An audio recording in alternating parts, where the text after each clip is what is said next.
Back live for day 2 of the ILT20 development tournament. It has been a fantastic day on day 1. We have 2 matches lined up for you today as well. Match number 3 at the International League T20 development is going to be between the ILT20 Braves and the Thunderbolts. This is live from the ICC Cricket Academy here in Dubai. And these are the 2 matches. The first one, as I told you about that, Braves versus Thunderbolts. And the next one is going to be Pearls, who had a victorious outing yesterday, are going to play against the Marvels, who didn't have a great day yesterday as well. So 2 new teams and 2 teams that played yesterday as well. That is the match number 2. That's going to happen at 8:30 local time, live from the ICC Cricket Academy. All right, so we have the pitch report lined up for you. Mr. Ahmed Khwaja is out there in this heat. Let's see what he has to say about the pitch.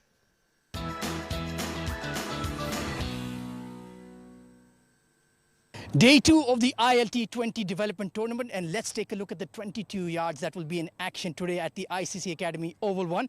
Once again, it's the same pitch that we had yesterday. So we've had 2 matches on it already, and you can see it has got that very bearish, brown, brackish nature that suggests that it is a very slow wicket. So what is the strategy that should be taken? My advice to the captains would be, we're unsure of what is a winning score on this surface. It's looking very brown, very bare. So I would just win the toss, elect to bowl first, and look to chase under lights, under the cooler weather. Perhaps the pitch will also quicken up then, and perhaps you will know what is a good target for you to be chasing. So win the toss, elect to bowl first, know the target in your mind, and then look for victory.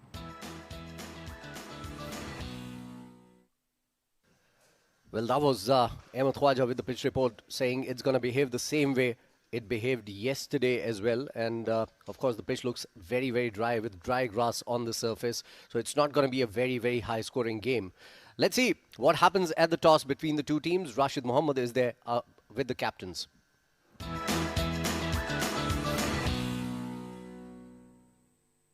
Good evening, ladies and gentlemen, and welcome to the ICC Cricket Academy for match number 3 of the ILT Development Tournament. I've got the star cast to my left. Leading Braves is going to be Mohammad Usman. Thunderbolts will be led by Rohan Mustafa, and we've got the match referee, Mr. Iftikhar Ali. Braves is the home team, so Mohammad Usman will flip the coin. Tail is the call. It is tail. Well, it is a tail then. Rohan, congratulations, winning the toss. What have you decided? We will bowl first. Any particular reason? Nothing. We saw yesterday match. I think honestly we all been out of the cricket for a long time, so we just came in. We will just see the wickets, how it reacts in starting, and I think once you have a target on this wicket, you can chase it. Well, it's a big tournament, and for the first time we're seeing that there's a drafting going on, and you've selected a team. How comfortable are you with your team? I think I'm quite happy because we have a very good side. I played with them a lot of time. They've been playing with me in domestic tournaments. Quite good teams. All teams are even balanced. I think it's a great tournament. There are a lot of opportunity for the youngsters and whoever willing to play for ILT teams and all that. So it's a great opportunity to show their skills, show their talent, and I think best of luck to everyone. So they do well and they come and play in ILT. Well, all the best and give us a good game. Thank you very much. Rohan winning the toss and electing to bowl first. Usman, what would you? आपने क्या करना था? हम लोगों ने भी bowling करनी थी पहले क्योंकि स्लो विकेट लग रहा है और कल मैच भी देखा था तो हम लोगों ने यही सोचा था पहले बॉलिंग करेंगे। अच्छा, और कैसा लग रहा है आपको? मूड कैसा लग रहा है? कैंप में लड़के नए हैं, जेल हो रहे हैं? बिल्कुल बिल्कुल, ये ऑलमोस्ट ये लड़के वही हैं जो हम लोग के साथ खेलते रहे हैं, थ्रू आउट खेलते रहे हैं और जल भी हुए हैं क्योंकि ऑलरेडी 1 साल से हम लोग इकट्ठे खेल रहे हैं, तो अच्छा मूड है। आपको क्या लगता है कितना टारगेट इस विकेट के लिए अच्छा होगा? और आई थिंक 150 मोर देन 150 जो है वो अच्छा होगा इस विकेट पे। चलो, ऑल द बेस्ट और अच्छा गेम दीजिएगा। Thank you. Well, that's the news from the center then. Thunderbolts winning the toss and electing to bowl first. Well, that was Rashid Mohammed with the 2 captains out there. And of course, the news from the middle is it's Thunderbolts who have won the toss and they've decided to bowl first. No prizes for guessing why did they decide to bowl first, as Ahmed Khwaja pointed out that the pitch behaves the way it behaved yesterday as well. All right, joining me in the comm box is Abid to discuss about the teams here. Welcome back. Day number 2. Excited? Super excited. Thank you very much, Faizan. And excited looking at the team. Both the teams looks right in the balance and the big names are lined up there. If we start from the left, it's Abdul Ghaffar, Asif Khan, another big name coming into the tournament. Hafiz Almas has been doing wonderful. Haider Ali, Hamdan Muhammad, Hazrat Bilal, the pacer that we've been missing out. He was out for the injury, but now looks all fine. Junaid Shamsuddin, again a player who's making the impact. Well, Mohammad Usman, Nasir Faraz, Rais Ahmed, Rizwan CP making a comeback into the domestic circles. What a great sight. Yeah, star-studded, isn't it? On the other side, Thunderbolts look very promising as well. Ansh Tandon, Dawood Ejaz is a great player. Hassan Isa Khail has been in supreme touch in the last few tournaments. Hazrat Luqman, again, is the answer to Hazrat Bilal, maybe, in the two sides. Shehbaz Ali is another very good bowler. Ramesh Shehzad, Rohan Mustafa, Sagar Kalyan, Simranjeet Singh, Umair Ali Khan, Wasim Akram. This looks like a very good bowling unit as well. And I think this is the pitch that we saw yesterday, 114 in the first game, 151, which was a victorious total in the second game. So we are expecting similar amount of runs, Abid, on this wicket again today? Well, definitely the wicket is going to be the same that we played yesterday, but isn't easy to score in this round. So that's what I have seen yesterday. But today it will be slightly different, and because it's Asif Khan Lala who's come out to open, because he likes to bat on the difficult conditions, isn't he? All the time we've seen him. He's the man who likes to take the challenges. Absolutely. He takes up the responsibility, owns up the game as well. Wasim Akram, on the other hand, has been fantastic in the last few outings in the domestic season. And he's going to start the proceedings here. Left arm over the wicket. That is how he likes to bowl. Thunderbolts, by the way, in case you missed out on the opening, have won the toss and they've elected to field first, putting in the Braves into bat. First ball on the way. Nicely bowled, nicely played as well. Oh, beautiful start. What a brilliant start to the game here. 4. Well, I'll tell you what, yesterday we saw the first ball of the tournament was a wicket, and today the day started with a boundary. What a great start this is. Hamdan Tahir took his time wanting to watch the ball, didn't had intent to go, but as soon as he found width, he utilized that onto the back foot. Look at that, perfection. And this outfield is lightning quick. It wasn't a bad ball by any means. Maybe just a tad bit short, just back of the length. And had some swing in it as well. But beautifully played by Hamdan Tahir. Great start, confident start from Hamdan. And again, expecting it to come at the body. Now he closed his eyes a little too early, isn't he? Well, that's the typical response you expect from the fast bowlers. You need to be very careful. The first ball, you hit him for the 4 runs, and that was a deft touch. You just waited for that ball, and that the soon ball swung away, and you just opened the face of the blade. And the next delivery, you expect to come to you sharp, quick, and maybe a booming in swinger. But that wasn't the case. Wasim Akram stayed with his line and length, bowled just at the right channel, slightly moving away from the left-hander. And he can do that to you. He can bowl that in-dipper as well to the left-hander. Again, beautiful delivery. Peach of a ball, that one. That moved away and had some bounce in it as well. Yeah, that was never a front foot shot. I think Hamdan made the error that he tried to come onto the front foot, knowing that this wicket, it will take a little time for him. Look at that. Little bit of an extra bounce, which has beats him completely. He was on the front foot. That was the only error he made. He should have been on the back foot to play that cut shot again. He will get that chance, but you don't need to force yourself. Let the bowler provide you the width. Absolutely. In terms of length, it was a similar kind of delivery that he got hit for 4 runs. But the line was perfect this time around. And again, swing and a miss. There was a bad miss. It was a ball that should have been hit. I think he's just charged the bowler by hitting him for 4 on a very first delivery. And now Wasim Akram is doing what the great Wasim Akram used to do. I just hope, just like the great Wasim Akram, he brings one in and traps him leg before the wicket. That is what he used to do, the best. He would move the ball away from the left-hander, then bring one in. Well, it takes years. It takes a lot of, efforts, a lot of practice to do one perfectly in. He's still trapping him up. This is up in the air, straight to hand, straight to hand. That's it. Hamdan Tahir, who looked very confident on the first ball, was troubled on the next 4 and picked up on the 5th one.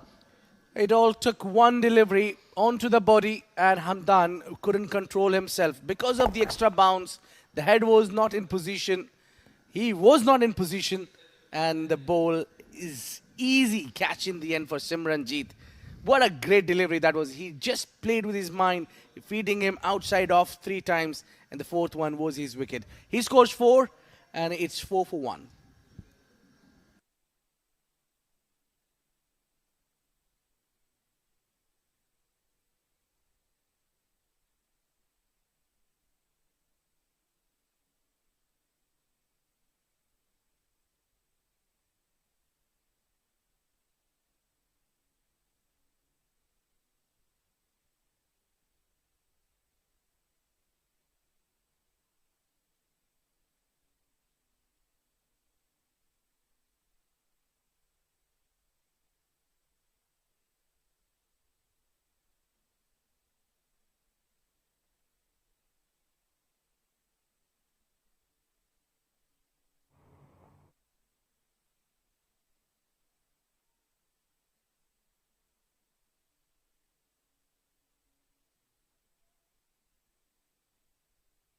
Rais Ahmed is the new batter coming out to bat on number 3. Another player who's made his mark in the last year or so, playing in the domestic tournaments, have scored a lot of centuries. One of the quickest centuries that I've seen him score was somewhere around 30 deliveries or 32 balls. So he can hit the ball big, but will this pitch help him hit it big? That is the big question. He'll have to certainly change his game plan on this wicket. First ball, Yorker outside the off stump. And that's it. That's the end of the first over. A very successful one from Wasim Akram. No surprises there. It's 1 over gone, 4 for 1, Braves.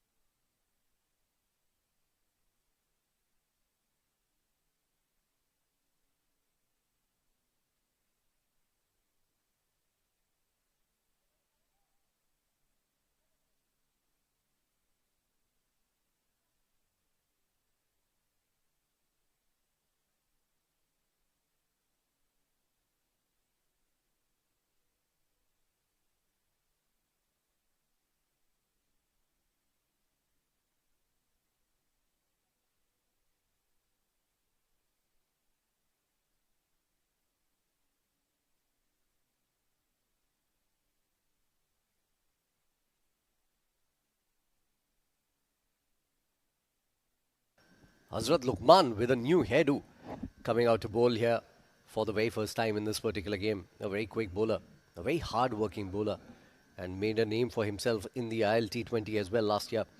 So he's going to start the proceedings from the other end. Yeah, he's a great, fantastic bowler. He's tall. He's got something that gets a little bit of extra bounce. This wicket will be a really good for him. He'll like to bowl on this wicket. Oh, nicely bowled. Up to the batter, Asif Lala facing his first delivery. Up to him, swinging slightly away. And I think Asif Lala is the right choice to, send in up top the order on such a wicket. Because he is both kind of games. He can change gears very quickly. But if you have to play slow, consolidate the innings, he can do that as well. And can pick up an odd boundary here and there. Yeah, definitely. Asif Lala, I'll come on to it. He just flicked on the onside straight to the fielder. So this is a big debate for me. I don't know about the others, but all the time people keep on saying, just like you mentioned, Asif should always open the inning. But for me, Asif Lala is someone who should bat at number 3 position, because that's a very crucial position. Even for my understanding, if he plays for the national side also, he should bat up to the order, maybe at number 3, because he's, as you mentioned, he's got a solid defense, he's got a great attacking abilities. Yeah, we'll come back to that as Luqman continues. Nicely bowled, right on the money. He isn't bowling with all that much pace that he has generally, but he's bowling good lines and good lengths and troubling Asif Lala, who's taking his time to settle down on this wicket. And this is exactly what Abid means when he says this. On a wicket like this, I think, Asif should always come up the order. Maybe up top or number 3, maximum number 4. But I think he's one of those players who can fit into any position, and that is his beauty. Well, that's driven, not the best position of the willow that was from, but he'll take single and get off the mark. That's more important. Always batter look for the first runs, and he got that one. I think Asif is someone who will not throw his wicket away. He keeps a different prize on his wicket. He's someone who will stay there and trouble you. And until unless he's out there at the center, you can never win the game. Absolutely. A big threat to the opposition. Asif Khan. A very good batter. Compact batter. So is Rais. He can play Oh, look at that. I said he's a very good batter. And the kind of shot that he has played, well, doesn't help that. And that's the second wicket down. A very soft dismissal. As softly as I said it, that's the kind of soft dismissal that it is. That was a great ball from Hazrat Luqman. He kept that fielder for that. And he's picked up the big wicket. Rais Ahmed is walking out without troubling the scorers. That's a big blow to Braves. 5 for 2.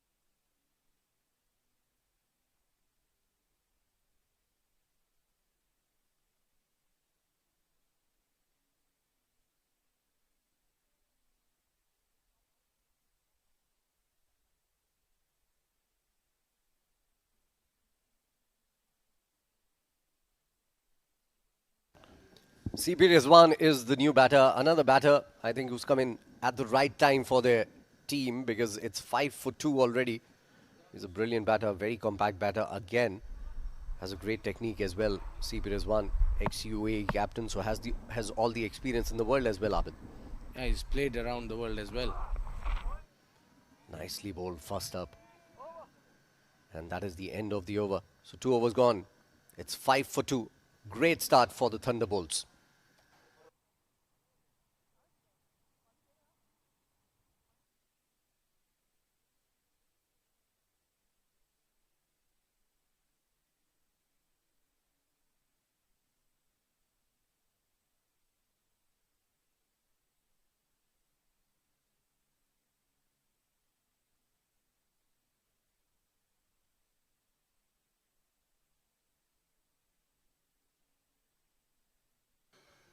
That's the batting card for you. Hamdan already gone. Rais already gone. Rizwan and Asif trying to build up the innings here. There's still a lot of batting to come for them. Mohammad Usman, Haider. There's Ghaffar as well. Hafiz Almas can bat. So a lot of batting to come for this side. Both these sides are very competitive sides. And of course, it would be very interesting to see how they face this man on the screen. Wasim Akram. He's been brilliant in the last few outings, has troubled the batters. No matter if you're a left-hander or a right-hander, he's already picked up a left-hander. And now he's bowling for the first time in this game to Asif Khan. Now this is where the interest builds in this game, when you get the best against the best.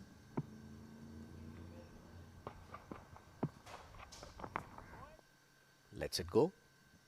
Good start to Asif Khan once again from Wasim. Bowling it, slightly outside the off stump, inviting the drive. That's a good thinking delivery here from Wasim. I'm sure Wasim Akram knows what's in the card coming into the game. So he'll definitely have his plans for someone like Asif Khan. So he'll definitely try to ploy and try to just make him play those shots. The first thing, Asif will not go for the attack because he's 2 wickets already down.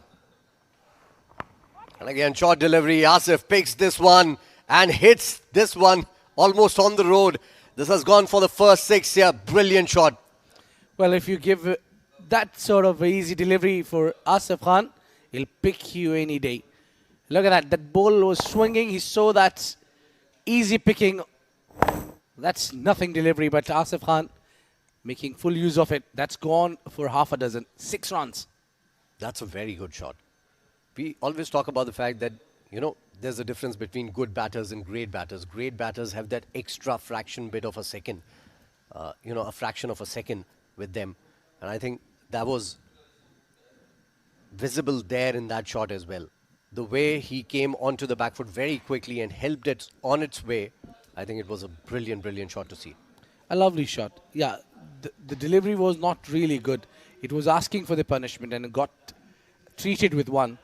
But I think when you talk about class, you talk about those extra fraction second of grades of the game for this domestic cricket or even in the UAE highest level. Even in the international arena, Asif has made a lot of runs. And this one was a full delivery, trying to hit it too hard, Asif. And I think the bat turned just at the last moment, at the time of impact. Only a single this time around. And also, if you have noticed, running between the wicket of Asif Khan has been great now compared to what he was. He's working on his fitness. So that's what is making him even better, that the hard work is always there. He's trying to get fitter and fitter. Absolutely. And a very talkative chap as well, Asif Khan. Every time you talk to him, and whenever you decide to talk to him, make sure you have at least an hour with you. Well, he will talk about the game, rather about his personal milestones. Absolutely, that is so true. Nicely bowled. Although the line was a little too leg side, wrapped on the pads. I think it's going to be called a leg bye here. Yep, called a leg bye by the umpire. So extra run added to the total. Rizwan still on not. Yeah, CP still yet to get off the mark. That's been pitched outside leg, and I think that's what Wasim is struggling in the second over. He's not been able to pitch it at the right area, maybe the leg stick or middle stump. That's where he's aiming it, if he wants to bring one back to the right-hander.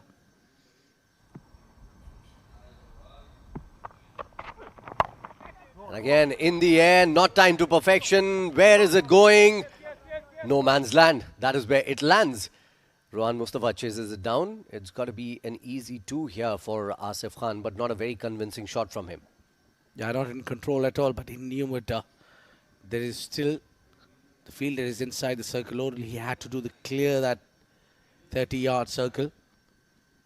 But I think Wasim was better in this delivery. He's just got him a little bit.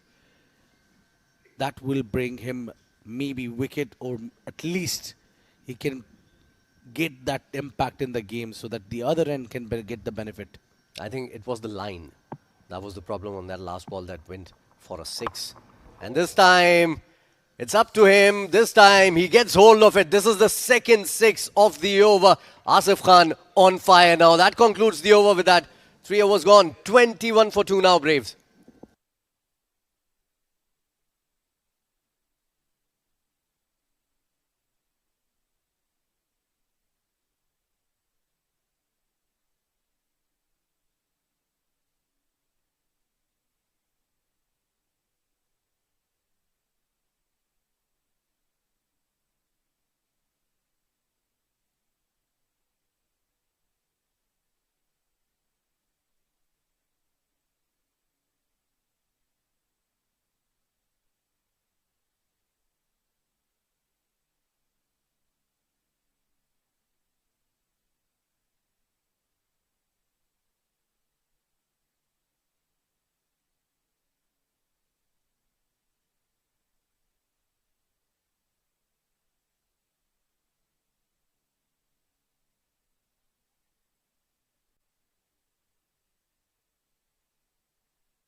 Hazrat Luqman to continue in his second over. Bowled a brilliant first over. Picked up a wicket and gave away just one. Bowling to CP Rizwan here. Not timed at all, but an easy single to Shehbaz on mid-on. So he's off the mark as well. 1 of 3. And now Asif Khan is going to be on strike. He's up and running already.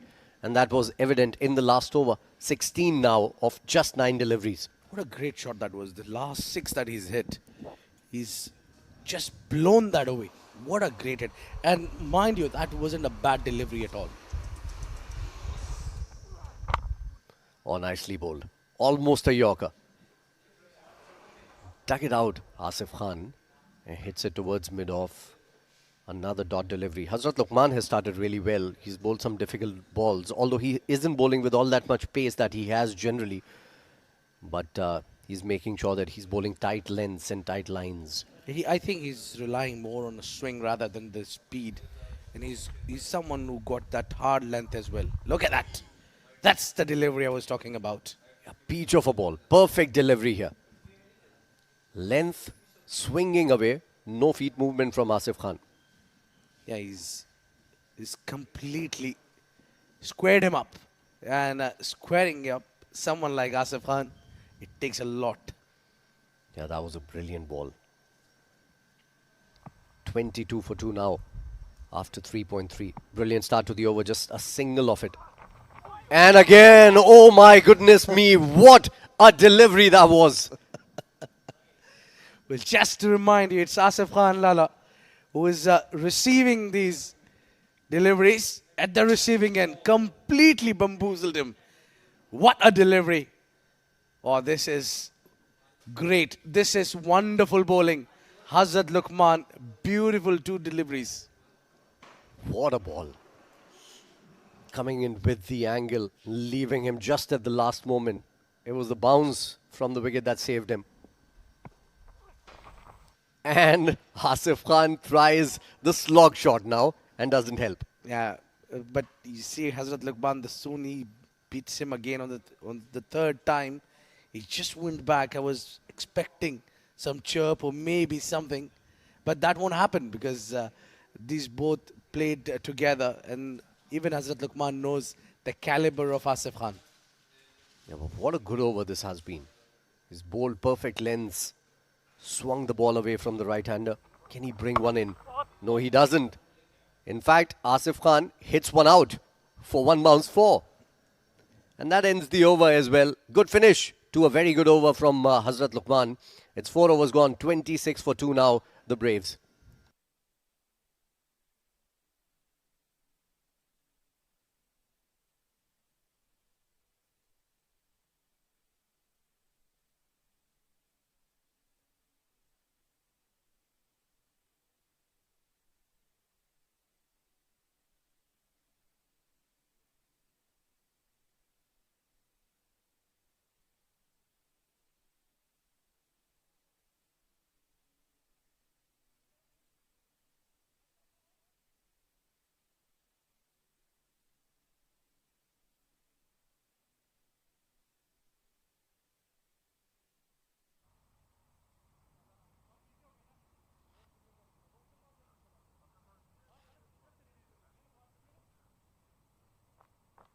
Change in bowling now. It's going to be Umair Ali Khan coming into bowl here. 4 overs, 26 for 2. There's a good little partnership developing between Asif Khan and CP Rizwan. Although Asif is the bulk of the score here. 20 of 14 and Rizwan on just a single of 3 deliveries that he's faced. Again, this is the kind of wicket that might just suit Umair Ali Khan's bowling here. And wrapped on the pads. First up, loud appeal. Very, very close. The umpire thought long and hard and said not out. That seemed very close. Yeah, I think that was big in swinger, maybe missing leg. That's what, and also maybe that impact. You haven't shuffled much. Yeah, just going down the leg side. Umpire within his right, but here this is incident there. There was easy single there. Asif almost came to the crease and went back, whereas Rizwan CP was not interested. Well, yeah, good start to the over. Slow delivery that was moving in sharply as well. Good call from the umpire. It definitely did enough to actually miss the leg stump.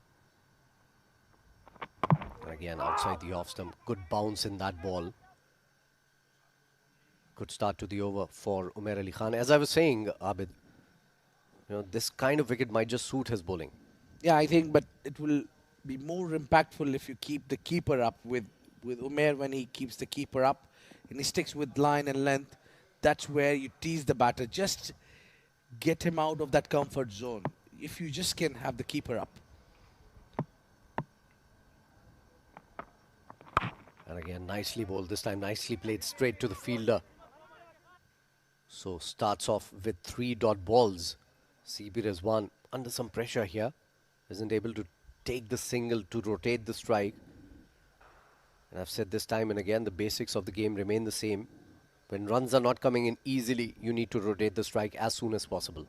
Yeah, we are almost on the verge of completing power play. It's just 26. And that too, 20 runs out of 26 is being scored by Asif Khan only. And again, nicely bowled. This time, he takes a single of misfield. It's an easy 2, I'm sure. Yeah, eventually. Well, that's poor from Shehbaz on the boundary. Just took his eyes off at the last moment. Another change if you want to make from the other end, it should be Mohammad Shehbaz. I think he's someone also who can swing and has the extra bounces and also a bit of pace as well. Yeah, certainly. He's quicker than you would expect, Shehbaz. Well, I think our 2 partners will talk about him when he comes to bowl in the next over, maybe. Umair continues here and nicely bowled again. He's bowling well within himself. He knows he doesn't have the pace, doesn't have the liberty, luxury to try something new, so he's keeping it simple and basic. Yeah, but he's very impactful player. With the bat, with the ball, a perfect all-rounder. That any team want to have someone like Umair Ali Khan, very, very talented. I wish I could call him boy. He says the same thing about you, by the way. Yeah, he's a great player. Nicely bowled again. This time it's hit into the gap. Rohan is giving it a good chase. He gets there finally. I think halfway mark he was deciding to slide, then decided against it. And that's it. That's the end of the over with a 2. So it's 5 overs gone. It's 30 for 2 for the Braves here. There's going to be a change in the comm box. It's going to be Rashid Mohammed with Ahmed Khwaja.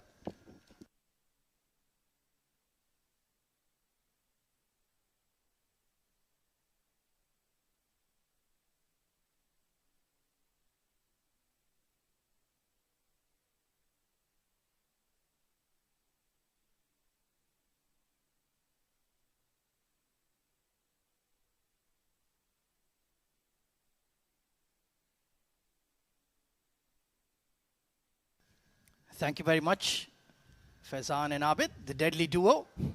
It's been a sedate start here for the Braves. 30 for 2 after 5. Good afternoon, Rashid.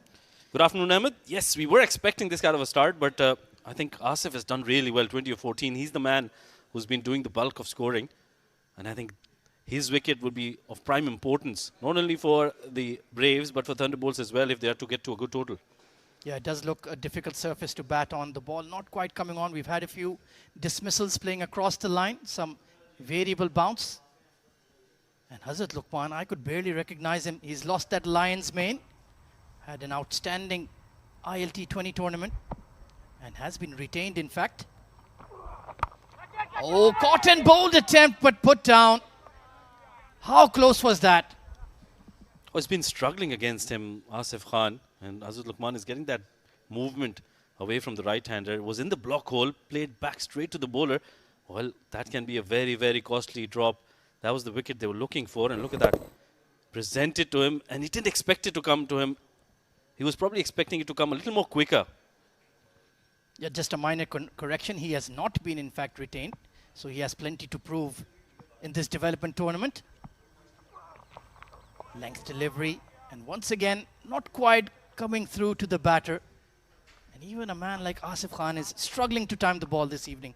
Oh yeah, and he's been struggling in front of Luqman. Against all the other bowlers, he's been a lot more confident. He's been making sure that he gets bat on ball. But against Hazrat Luqman, that away movement and that slight stickiness in the wicket, I think that is where he's struggling a little bit. Yeah, you've used the perfect word. Stickiness, just gripping that grass, not quite coming on, even from that hard length area. So, smart bowling here. Pitched up and lofted over extra. Beautiful hands from Asif Khan. That was a wonderful shot. That's the difference between Asif Khan and the other batters. They get frustrated and they play in the air and they lose their wicket. Against Asif, it's completely different. He'll pick his spot and he'll play it there quite nicely. A lot of confidence in that shot and gets 4 runs and eases all that pressure that was built. Well, I'm sure all 6 IL franchises are watching this man on screen. He had an incredible season for the UAE national team. Can bat anywhere from 1 to 6. Extremely experienced and class batter, Asif Khan. Yeah, that's what you need in your team, don't you? You need somebody who can bat anywhere in that top 6 and then give you a good start when required, play that sedate innings when you've lost a lot of wickets, and that is what experience brings for you. And Asif Khan, well, he's very experienced. Well, who can forget that incredible knock he played versus Nepal at Kirtipur?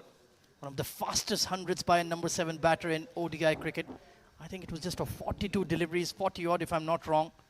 And if you can replicate that in this ILT20 development tournament, he'll certainly be snapped up.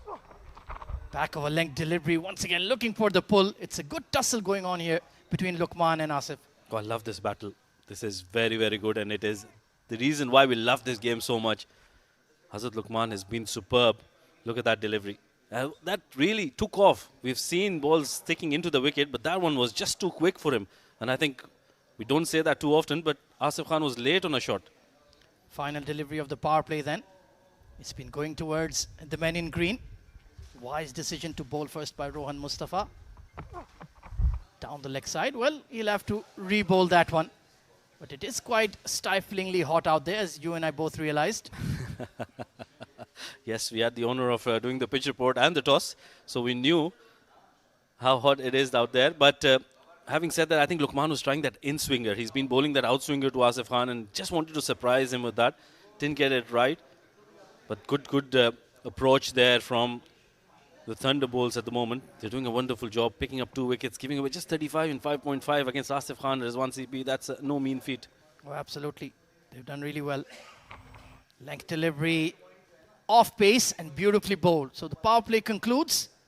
It's 35 for 2.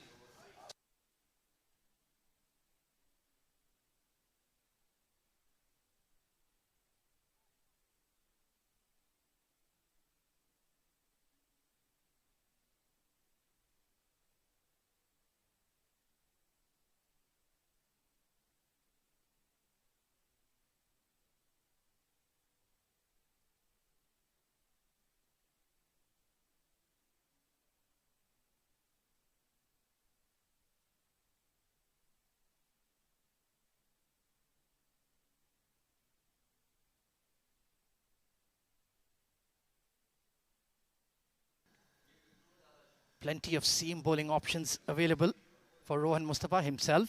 Shehbaz Ali, Wasim Akram and Umair Ali Khan we've already seen, and Hazrat Luqman, and it is Umair Ali Khan who will continue. I think this pitch, like Abid mentioned, is absolutely tailor-made for his kind of bowling. He'll bowl on a good length, hit the seam, and it can be very difficult to get away. Oh yeah, there are a few changes in the rules in this tournament as well. So there will be a super bowler who can bowl 5 overs.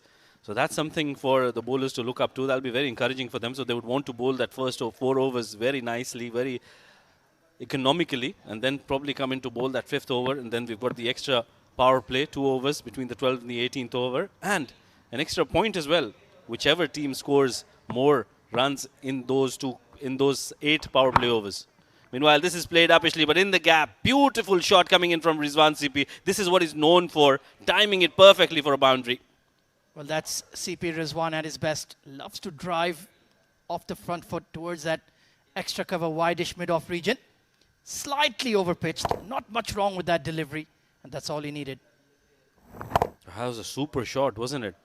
We've seen how slow this wicket is, and all the batters, barring Asif Khan, have struggled against that slowness in the wicket. But Rizwan CP, he was on top of that bounce and played it perfectly. This time a lot straighter. Quick single towards mid-on. And good calling Made it in time. CP Rizwan, he has plenty to prove in the upcoming domestic season. Wants to get back involved in the IL setup, in the UAE setup as well. There's absolutely no debate about his batting class and ability. It's just about consistently getting those big runs. Oh, absolutely, and it's about how intelligently you play out in the middle overs. I think that was a very smart choice of shot from Rizwan CP after hitting that boundary, just making sure you get to the other end. When you've got an able partner as able as Asif Khan, you would want to feed him strike, get that out boundary in, stay there. And that's how I think when you get settled down, you can prove yourself and get that big total. Oh, absolutely. You know, he has the ability to clear the fence at will. So you can just occupy the crease, build up your innings. Meher Ali Khan continuing to Asif Khan on 24. Oh, sliced away past the keeper. And long chase for the deep third. And Shahbaz Ali walking the tightrope. Just about kept it within the ring. He's done well. Previously had a missed field, so he's redeemed himself, saved a couple of runs probably for his team. But that's what Asif Khan can do. He can keep getting those runs coming in. If he's not getting boundaries, he'll make sure that he keeps rotating strike, keeps running around. And he's lost quite a bit of weight as well. Looks very fitter now. Oh, absolutely. Been working hard in the off-season. Nicely bowled there by Umair. Targeting the sticks. That's what you need to do on this wicket. Just keep it wicket to wicket and you will be rewarded. Oh, absolutely, and especially because Umair Ali Khan brings it into the right hand, but he'll have to be very careful. Asif Khan is very strong towards the onside. We've already seen a couple of maximums going that way, so he'll have to be very, very accurate with his line. Anything down the leg side, well, I won't be surprised if that goes for another maximum. Watchfully played into the gap. Shahbaz Ali, well, he's certainly gotten warmed up for a spell. It remains to be seen when he will come on to bowl. Very accurate and intelligent fast bowling all-rounder in his own right. Oh, absolutely. He's probably been kept for that fag end of the innings, because at the moment I think they'll probably bring in the spinners. Simranjit Singh, he's very, very talented. And I think I would want to see him as early as possible, because we saw spinners getting a lot of purchase out of this wicket. Two right-handers at the crease as well, so he'll certainly be in the game. Once again down the leg side, and Asif Khan, ever the opportunist, was looking for a single. CP Rizwan just watching the ball there. This is where he needs to be very careful. CP Rizwan is not the best of quick runners, quick singles.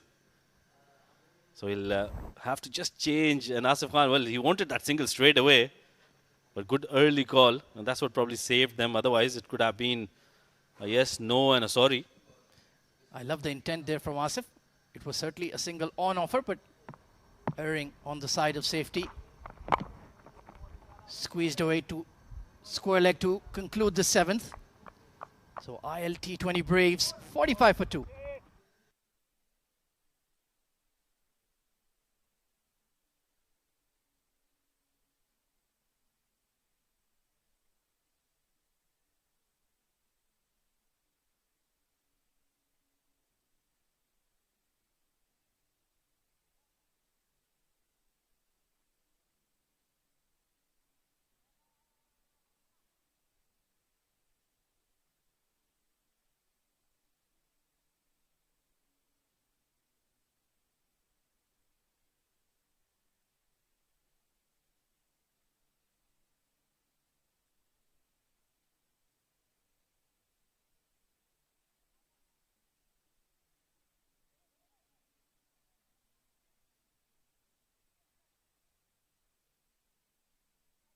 Well, we're talking about spin, and straight away it's the captain himself, Rohan Mustafa.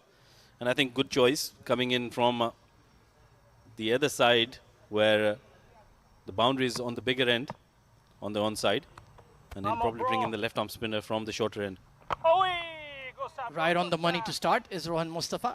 And yes, today he's bowling spin. Can bowl a bit of medium pace as well, seam up, swing the ball as well. Certainly has a lot of skill.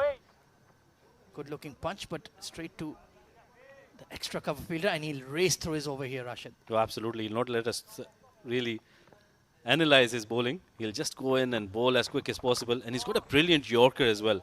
He's got that excellent quicker delivery. And that is where Rizwan CP, well, they've played a lot of cricket together, so he'll be expecting that, but he'll have to be very careful. And he's got the ability to turn the ball as well. Perennial UAE teammates. Stepping out, CP. Great fielding. Hassan Isa Khail at short mid-wicket. That's excellent agility. Oh, that was wonderful. Rizwan CP coming down the track. Didn't get it from the middle of the bat, but look at that effort. Absolutely wonderful. We saw Ethan D'Souza in that same position. He was wonderful yesterday. A beautiful late glide from CP. Long chase for Sagar Kalyan from point. Just showing the slow nature of the wicket, but equally beautifully well played by CP Rizwan. That was a wonderful shot and good running between the wickets. They managed to pick up a couple of runs. And we know how quick this outfield is here at the ICC Cricket Academy. 48 for 2. CP Rizwan giving due respect to Rohan Mustafa. He has taken a few risks playing the ball off the stumps. Cannot afford to make a mistake because Rohan Mustafa will just keep plugging away at that line. It's been a wonderful over, isn't it? Just 3 runs coming off it. We're into the last delivery. And this is the kind of bowling effort you require in the middle orders, in overs. Bit of a leading edge. So a tidy over from Rohan Mustafa. The Braves, 49 for 2.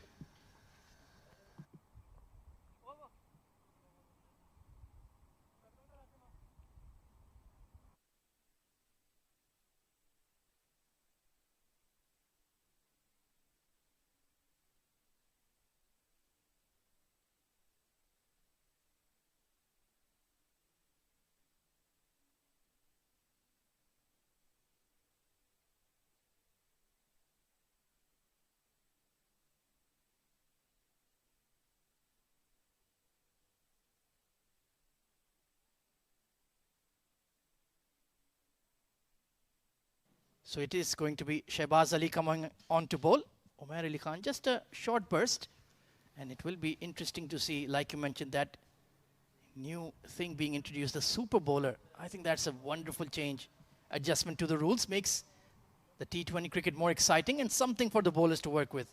Absolutely. It was very exciting yesterday. We saw contrasting choice of bowlers in the first 2 games. Aditya Shetty was given that 5th over, and that proved to be a wonderful decision by the Pearls. He managed to pick up 5 wickets. Beg your pardon, 3 wickets in his 5 overs. A couple of those came in 1 over, and that is where the game changed on its head. I like the creativity being employed. Hope to see that in the IL proper as well. Cut away uppishly, not quite in control, but that will raise the 50 for the Braves, but it's taken plenty of time indeed. Yeah, it has taken 8.1 overs, so not the kind of score you would want to see when Asif Khan is out there. But another thing the teams need to be very careful about is that extra point in the power play overs. You can get, we saw, even though Marvels lost that game, the first one of the tournament, but they managed to pick up that 1 point. And that may well make all the difference as we move into the knockout stage. Those 1 or 2 points, that net run rate. Back of a length delivery, very watchfully played. And they had a slow start to the game, the Braves here, so they certainly need to capitalize it in the next power play session. Oh, absolutely, and for that they need to make sure that these two stitch a partnership together. They consolidate the innings at least till the 13th or the 14th over, get to probably 100 in the 15th over, and when they have the last 5 overs, even if they get another 40-45 odd runs, with the way this wicket is playing, I think it will not be an easy chase. Especially with big hitters like Hafiz Almas and Abdul Ghaffar to come. Plenty of firepower in this Braves batting lineup. Pulled away off the front foot in front of square. A long chase, and it will be given up by the long on fielder. Boundary for Asif Khan. That's a wonderful shot. Look at the timing he got on that. Didn't try to over it. It just placed it perfectly wide of long on.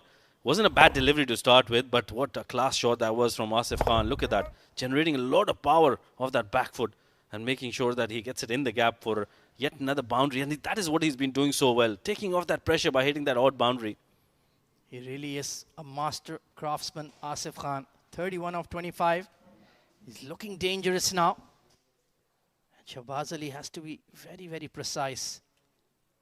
That hard length has produced a couple of wickets, but Asif Khan is Well set now.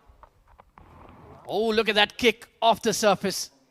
Just hitting the seam and getting that variable bounce. Well, that's a little different than yesterday. We didn't see a lot of deliveries zipping away from the right-hander, but on that occasion, probably bending his back a little bit more on that occasion, Shehbaz, after being hit for a boundary. That's what you see from faster bowlers. You either see that short delivery or that extra bit of pace. He has that lovely wrist snap. Shehbaz Ali on his point of delivery. And just gets that extra kick off the surface. Surprises the batters. Nicely glided once again. Playing with a lot of control now, Asif Khan. Well, he's probably realized that it's not a wicket where you can go after the bowlers, so he'll have to probably build his innings, and that is what exactly he's doing. After hitting that boundary, just taking a single and making sure that he sticks there. To the 32 of 27 is not a bad score on this wicket. Yeah, it's the kind of pitch where you'll have a strike rate of maybe 120, 125 at best.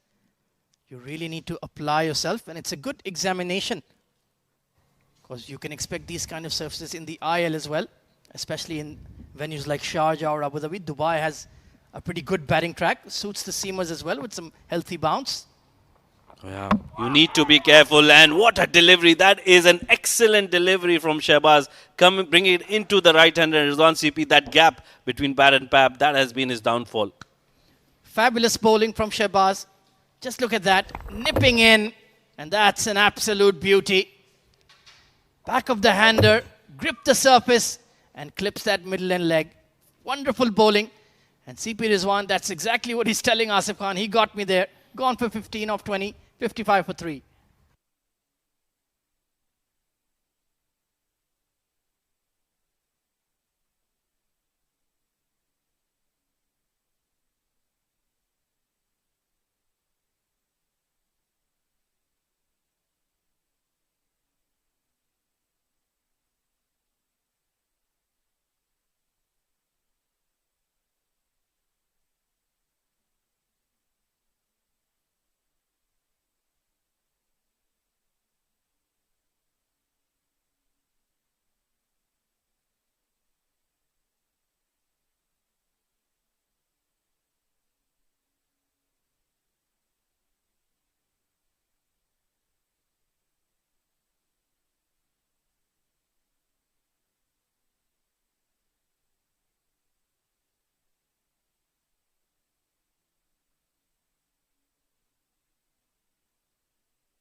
So it's the captain of the Braves, Mohammad Usman, coming in at the very important number 5 spot.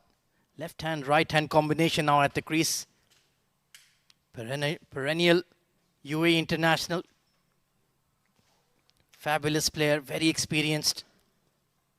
And let's see, he needs to produce an innings now, Rashid. Oh yeah, this is where all his experience needs to come to play. They've lost 3 wickets. They haven't got too many runs on the board. And with the way Rohan Mustafa and the others are bowling, I think they'll have to be very careful. They'll need to make sure that they keep rotating strike. And I think this is one thing I don't like about this innings. There hasn't been too much rotation of strike. Just cramping him for room there. So something has got to give here for the Braves. They're going at below 6 runs per over. Almost halfway through the innings. It's been the Asif Khan show. And even now, you can see his approach has changed. He's playing even more watchfully now. Oh, he has to. He's one man who needs to make sure that he plays through the innings now. He'll have to take that responsibility as a senior player and probably play that last delivery of the 20th over. That should be his goal now. And for the others, they just need to make sure they keep rotating strike. We've been so persistent about asking the batters to take singles, and that is the game where it changes. We saw yesterday as well. There wasn't too many rotation of strikes, and that's where I think teams really struggle to get those total on the board. Rohan Mustafa as animated as ever, having a word with his fielders. You can see that wideish long on and that mid wicket in place. Plenty of protection on the leg side. Trying to cut it away behind point. So he's setting the field as per Mohammad Usman's reputation. I would perhaps like that square leg to be brought into the circle. Put some pressure on him. Yeah, especially if you got 3 wickets in your kitty. You'd want to put more pressure. Meanwhile, that is a pressure-releasing effort in the field by Hassan Izzah Khail. He was wonderful previously, but just missing out there. Easy single taken. Yeah, you don't want to be gifting runs here. Every run given is a run that needs to be earned. Meanwhile, Rohan is tidy as ever. Only 6 runs off his bowling. He might be a super bowler candidate himself. Gliding it away off the stumps. Very nicely played, but only for a single. So the IL Braves 58 for 3 at the halfway stage. And there's going to be a drinks break, as well as a change in the comms as well, as Faizan and Abid Ibrahim return to take over.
Back after a drinks break, as Shehbaz is back as well to bowl the 11th over.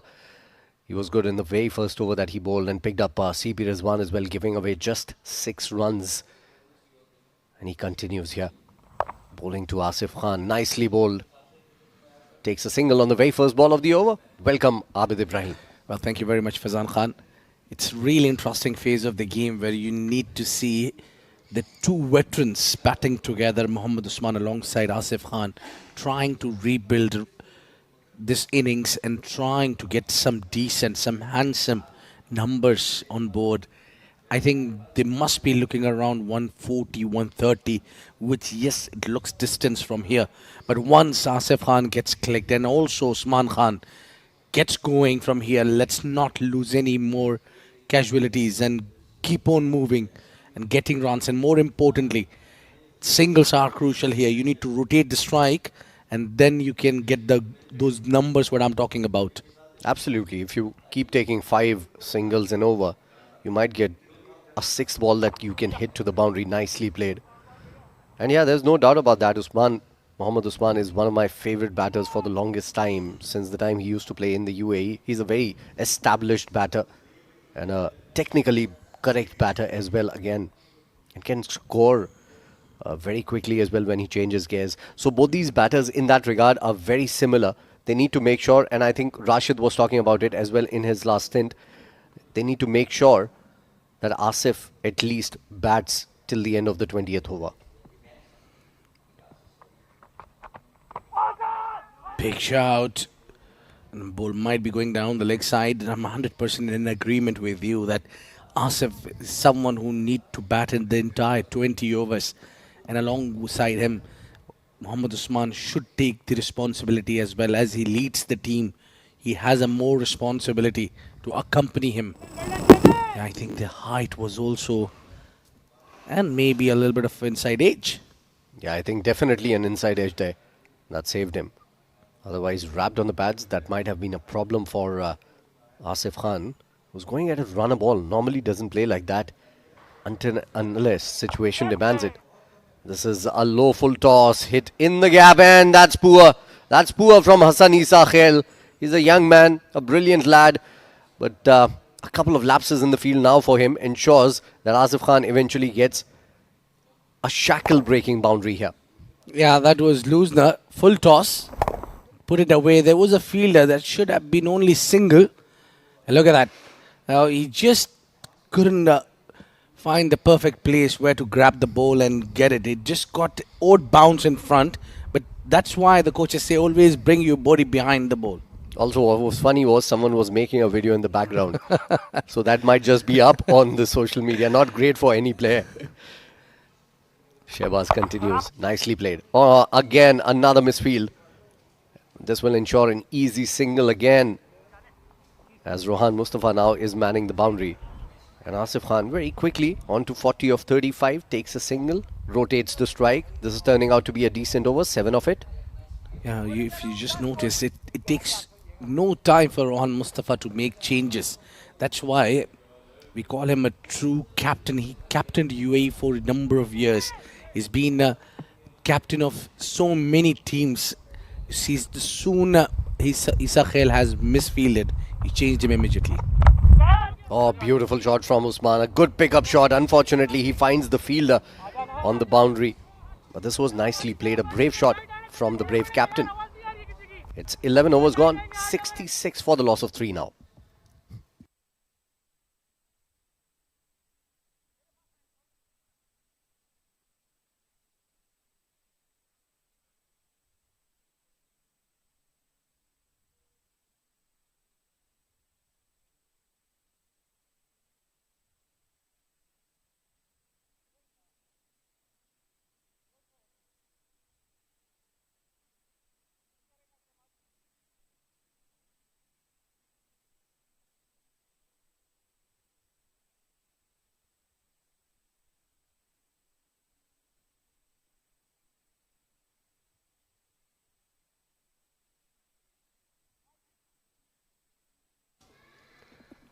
Rohan Mustafa, Captain Rohan, bowling to his opposite number now.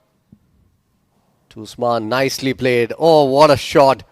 That's beautiful. That's cunning. That's conniving. And that's a boundary. Yeah, Rohan Mustafa didn't like a bit of it as well. He just pulled that perfect delivery to the left-hander. And look at that, he just came and just paddled it away. Yeah, that's a great shot. A bit of innovation as well. And reading the opponent's mind. Well, at least 3 ex-captains are playing in this game. 3 ex-UAE captains. One of them on the screen right now. The other one on the screen now. And there's one sitting in the dugout. And that's Rizwan CP, who was the last wicket to fell. So it's 70 for 3 now. Things looking decent in the last couple of overs here for the Braves. Nicely bowled again. Just back of the length. Played well for a single. Now look at that. It's, if you notice, it's Mohammad Usman who's pushing for more runs. And I think I like the idea. He got the early boundary in the over. So the rest you just need to rotate the strike. Wonderful batting this is.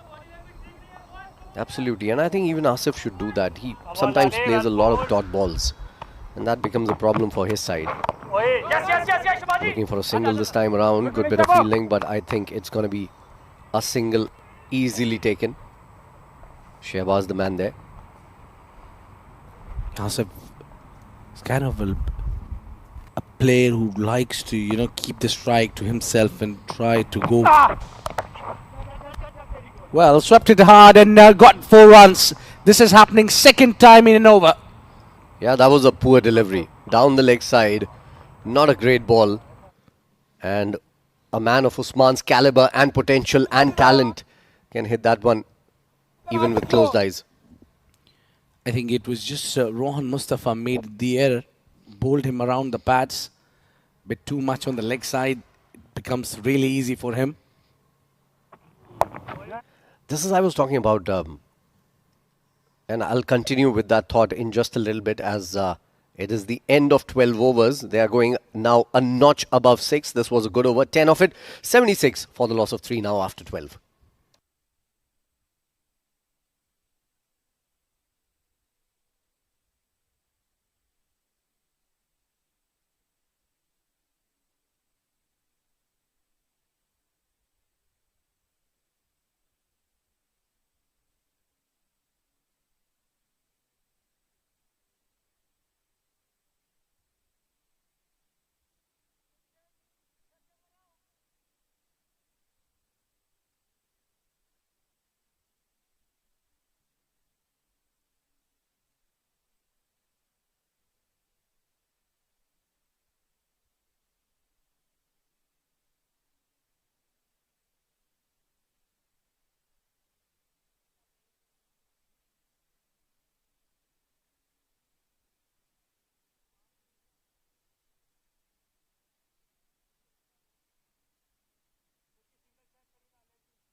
Another left arm spinner coming into bowl here.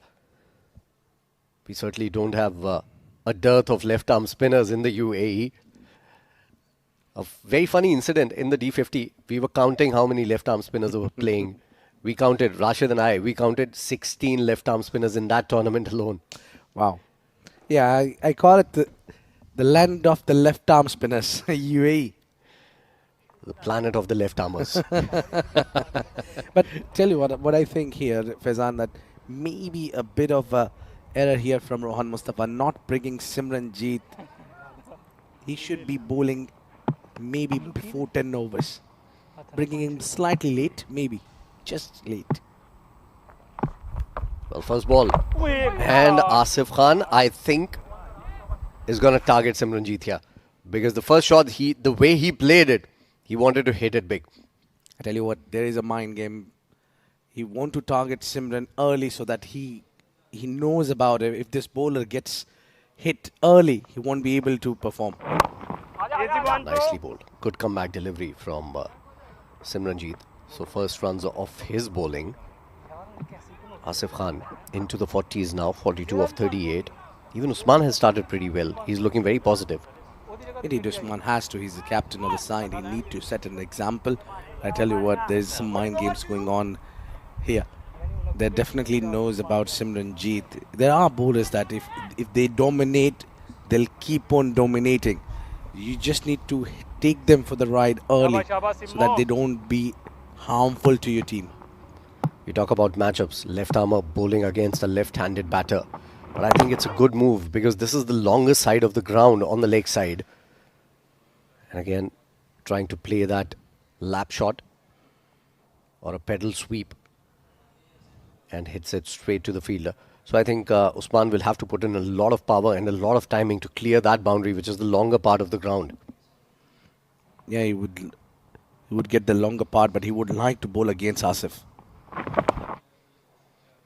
And again, straight to the fielder. And again, no single. Usman is not happy about it. This is a very good start to the over for Simranjeet. He's bowled 4 deliveries, given away only a single. They're trying to look for runs against him. Not coming easy. I won't mind to have a leg slip here. The way Simran is bowling and Usman is every time trying to play on the onside. Oh, nicely bowled. Wrapped on the pads. Usman wants a single. He cannot get it again. So that's 4 dot deliveries in a row. Now against Usman. This must be frustrating for the captain. Indeed. That's the 3rd dot ball and this one was way too high. Simranjeet is appealing for it. And again, trying to make room, play him on the offside. He follows. That's a very good over from Simranjeet. Only a single of it. It's 77 for 3 now after 13.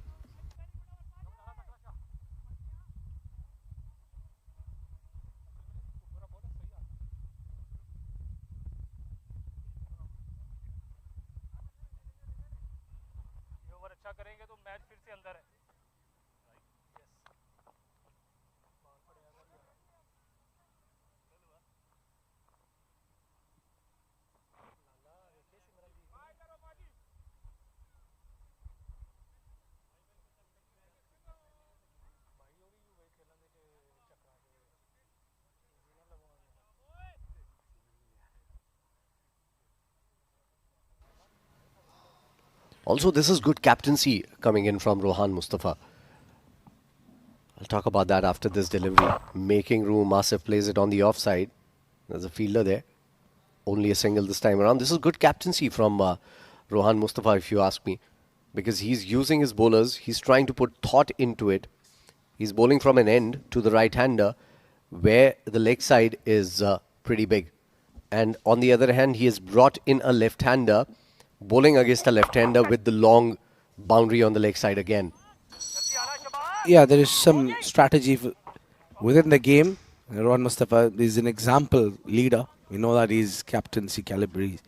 He's a lot thinking captain, and also he knows he reads the game really well. But what I think here, the only error I see from Rohan Mustafa is maybe just bringing Simranjeet a little late. He should be bowling that first change. You need to coordinate with the keeper before doing that, I think. Shane Warne used to do that. Rohan Mustafa has taken a leaf from him. And I think, he was going for the uppercut here. Asif just got a little surprised maybe with that kind of delivery. Yeah, we saw Aditya Shetty getting a wicket yesterday. A similar kind of delivery where he short pitched and the batter got greedy and thought that I'll put this one away and got out. Absolutely. Sometimes it's the bad deliveries that pick up wickets. Oh, swing and a miss. Not a great shot. Usman knows it. He was going for the slog, closed his eyes a little too early and went ahead with the shot. No runs whatsoever. Usman is getting frustrated now and it is showing in the way he's batting. Look at that. Very slow to him. Played the shot a little too early. Up in the air for a long, long time. Another good over comes to an end. Just 4 of it. It's 14 overs gone. Braves struggling just a little bit. 81 for 3.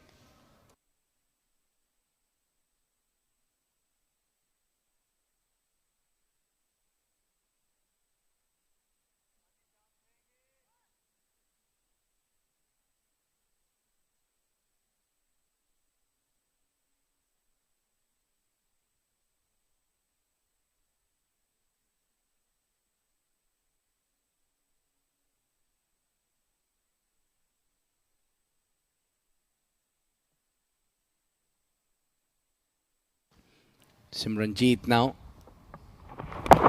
Oh, big shout. That must be a height there.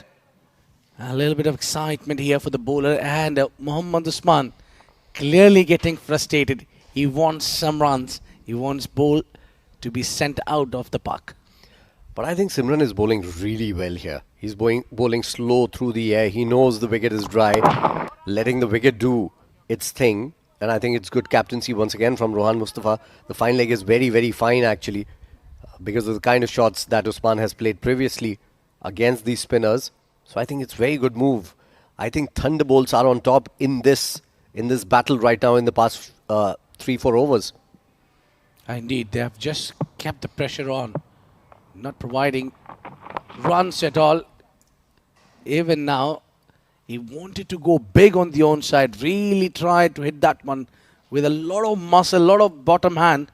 That's where you can see the batter is frustrated. This is a great start for Simranjeet. He's bowled 9 legal deliveries, given away just 2 runs. And things are not happening for the Braves here. I think something's got to give. The way things are going in the last 2-3 overs, something's got to give here. And the problems are similar. They're not rotating singles. Look at that again. A wild slog. Not connecting with the ball there. And another bye, I think, would be added to the total. Yeah, given a bye by the umpire. Just a single coming in this over. Again, look at that. That's not a great shot from Asif. Yeah, they're just trying to play across the line, and that too trying to hit the ball too hard. That clear evidence that they are frustrated. They want runs. They want big runs. I feel there's a wicket in the offering here. And again, this time gets from the meat of the bat straight to the fielder. That will just add to the frustration here for Mohammad Usman. What a good over once again from Simranjeet. Yeah, that's what. 16 balls last since the boundary was hit. So that's where we're talking about. The pressure is building. We can sense the wicket around. That's great. Absolutely great bowling from Thunderbolts. And ends the over with a single. So another good over comes to an end. It's 15 overs gone. 85 for the loss of 3. That is the score right now. We are into the slog overs. Well, literally now with Ahmed Khwaja and Rashid Mohammed. They're going to join you next.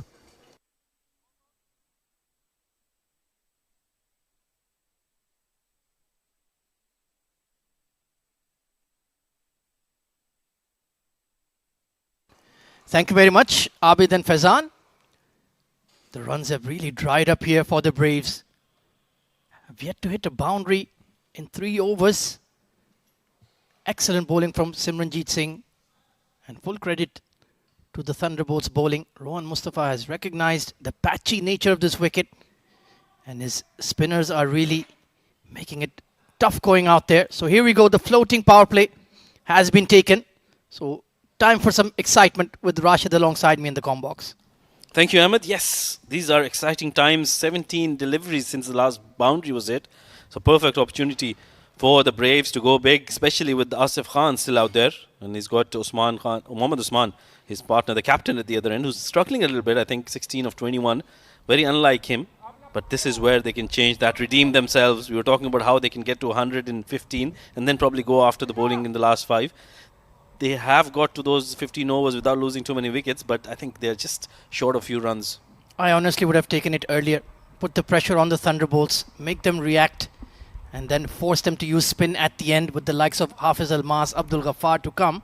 You know, he would have been under serious pressure. Instead, he's given them 2 quiet overs, and it's been a sedate partnership at best. 30 of 36, but Shahbaz Ali, well, he's in the spotlight now. Can he deliver?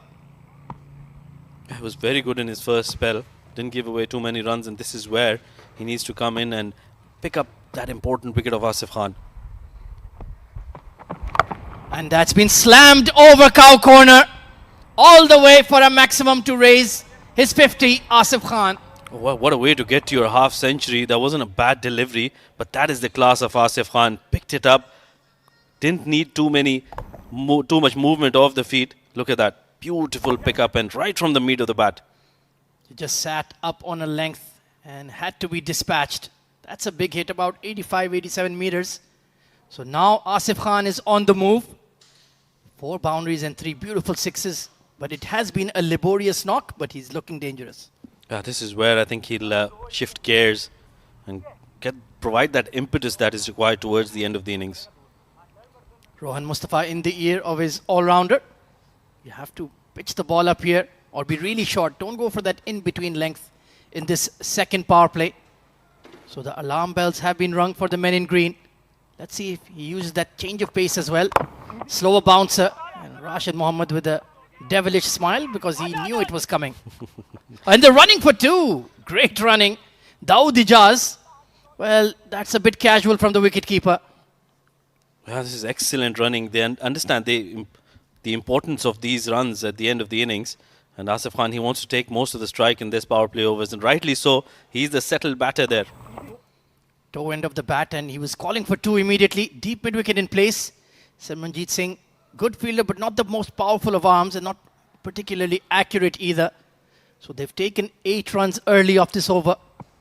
And we know a target of 140, 150 will be tricky. Yeah, these were 2 very risky runs by Asif Khan. They don't want to lose a wicket for a single. Just shoved it into the leg side. So over to you, Mohammad Usman. I would have perhaps thought about Hazrat Luqman to bowl this over as well. Has that extra pace. But Shahbaz Ali not a bad option either.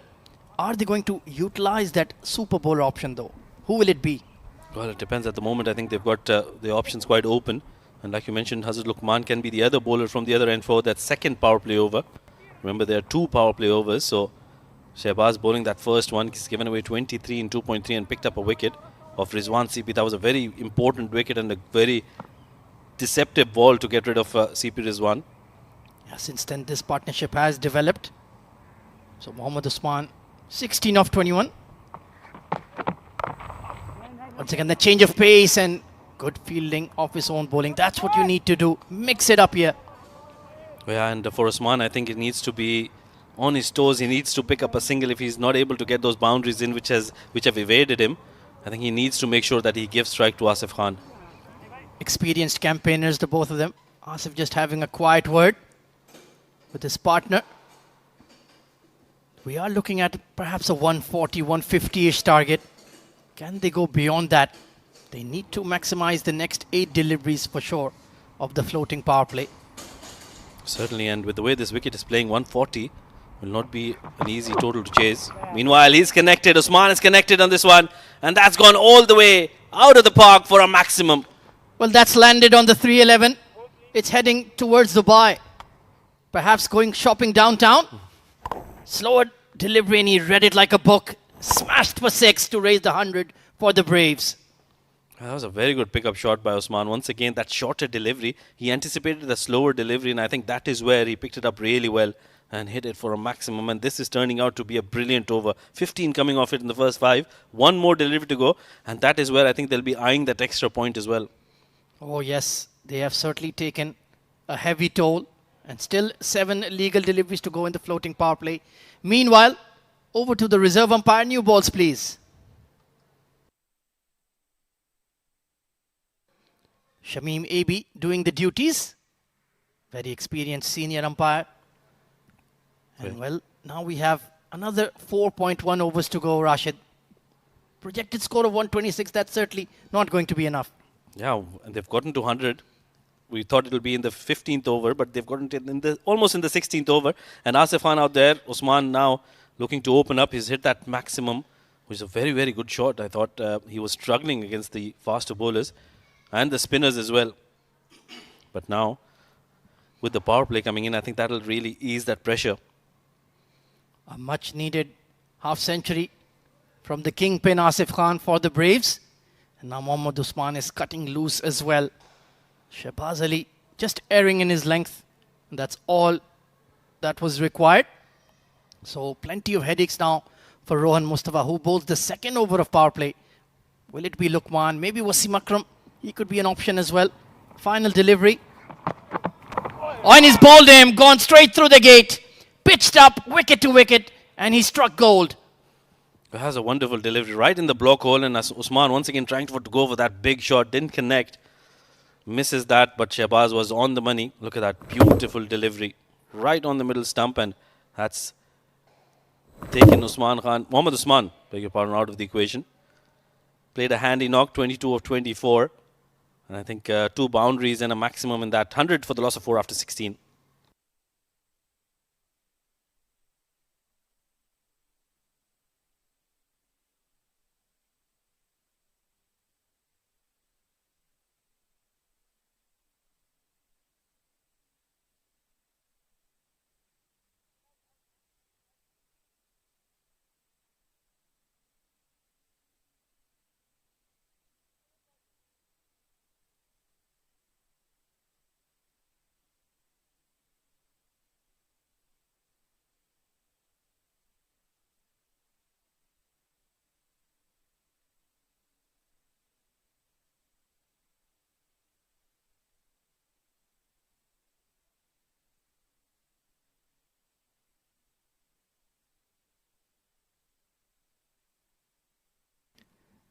So it's the big, burly Junaid Shamsuddin coming in at number 6.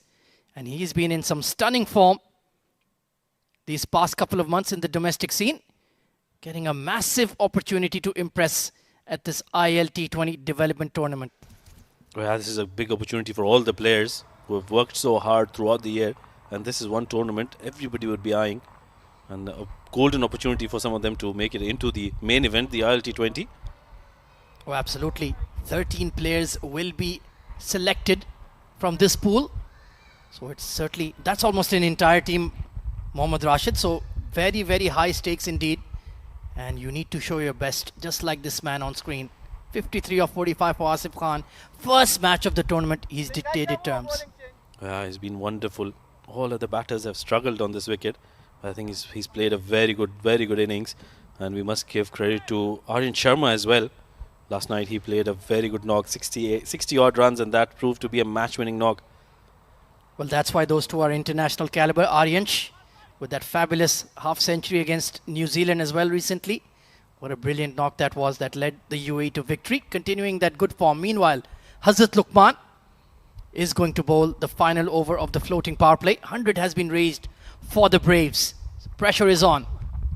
Slow delivery, slapped over cow corner, all the way for 6. Once again, that was a wonderful shot from Asif Khan. Look at how much power he generates off the back foot.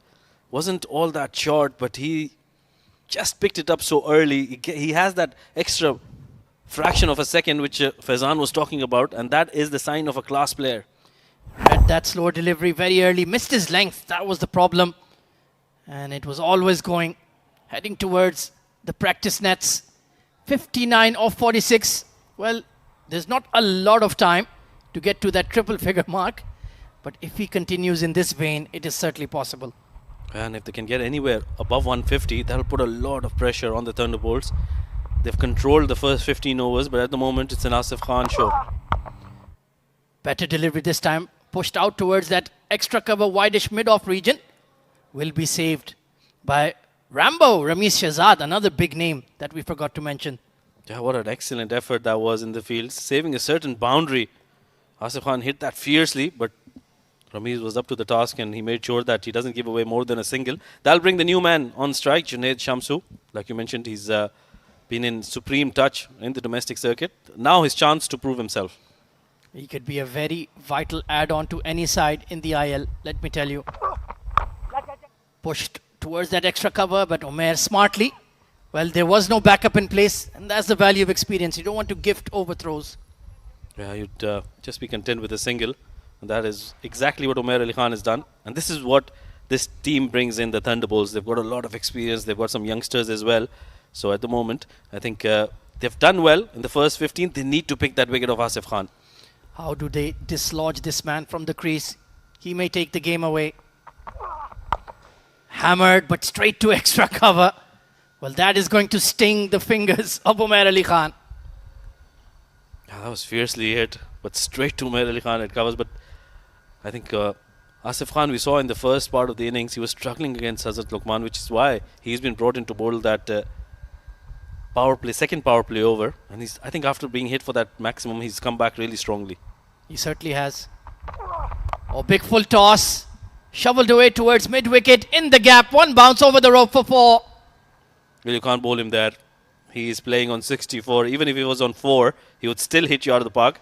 Hazrat Luqman should consider himself very lucky that's not gone for a maximum. Yeah, that was a real freebie for a man batting on 60. No chance for the mid-wicket. And you're right. He's lucky that hasn't landed in Dubai Motor City. In one of the malls that Mohammad Rashid likes to shop in. The designer stores. So 64 of 49. It's a one-man army of Asif Khan. How many times have we seen him do that in the domestic scene? Countless times now. Absolutely. He's been wonderful. And that's the reason why he's been in the UAE national side as well. He reads the situation so well and then delivers at the right time. That has been let go by the umpire. So a decent power play session here for the Braves. 112 for 4 with 3 to come.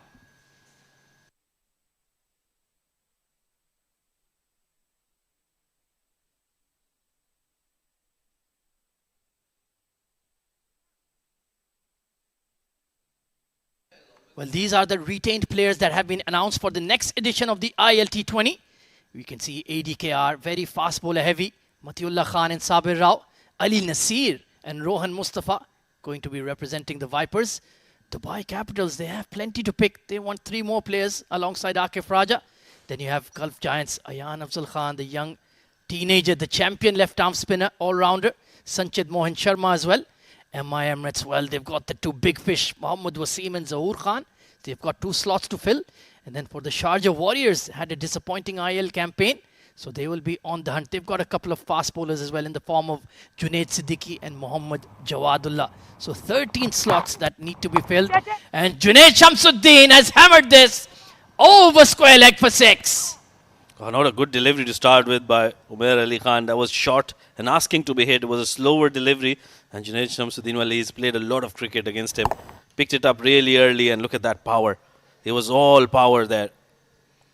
The man with the broad chest and the big biceps, Junaid Shamsu, showing his raw power. And Umair Ali Khan is under the pump. Length delivery, got away with that one. Just skidded on a bit. Otherwise, that would have travelled Rashid. So yeah, just didn't get his bat down in time. Missed out on that. I think Junaid Shamsu, he'll be livid with himself. But that was a good comeback delivery by Umair. And now he'll have to be very accurate, especially against Asif Khan. 64 of 50 deliveries. Just 36 runs away. Can he do it? He's certainly capable. Slower delivery, read and slammed out of the ICC Academy. 6 more. Oh, that is, I think, the best of the lot Asif Khan has played. That wasn't a pacey delivery. He had to generate a lot of power and he had to make sure that he gets the timing right as well from the middle of the bat. And look at that. Off she goes for a maximum. Well, these are not shooting stars in the sky. It's Asif Khan 6s. 70 of just 51. Well, I think we're the one who brought the fireworks. Here we go. Oh, full toss. And there was no mid-off in the ring. Hassani Sakhel will do the clean-up job. But once again, a hittable delivery not put away. And a direct hit, but Junaid Shamsu, well, he has to retain the strike. Let's see what you can do. Yeah, sometimes those bad deliveries brings you wickets. And I think Umair Ali Khan and previously we saw Hazrat Luqman as well. They should consider themselves very lucky. Asif Khan was probably just trying to hit it too hard. That's why I didn't get it from the middle of the bat. Didn't get that timing right. But this has been a brilliant over. 14 of the first 4 deliveries. They want to get a big total on the board now. Most certainly. And you're absolutely right. Asif Khan, even not at his absolute best, is still playing like a king. Shuffles in the crease. Firm drive down the ground. Nicely bowled there by Umair. I like the approach that Shamsu is showing here. Trying to create some new angles. Open up some new scoring areas. It's been a productive over. Yeah, that's what I liked about Junaid's inning as well. He's making sure that he doesn't eat up too many dot deliveries. He's rotating strike consistently and making sure if there's a loose delivery in the slot, he goes for that big shot. Final delivery of the 18th. Umair Ali Khan has been expensive. That's a good Yorker. Beautifully bowled. They're going to push for 2. But they will settle for 1. Oh, there's a misfield. Well, it's a rare sight indeed to see Rohan Mustafa, of all people, fumble the ball. And Junaid Shamsu will get to keep the strike. 129 for 4 with 12 balls to come.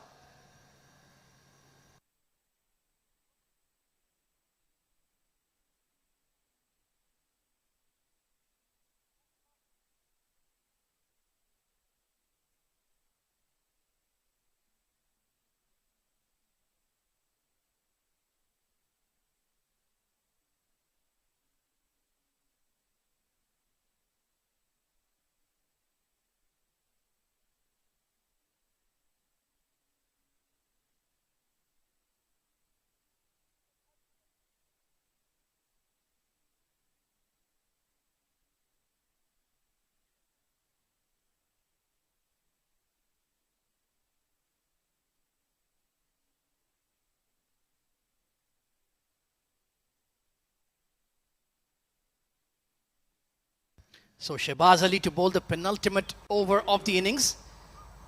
I'm slightly surprised, Rashid, that they haven't turned to Wasim Akram, the left arm seamer. What do you reckon? Well, I think he's been brilliant with the new ball and towards the end of the innings because he doesn't get that swing. That is the reason why he's not been picked. Meanwhile, this is played in the air, a misfield, and that'll be a boundary. Was that Ramesh Shehzad?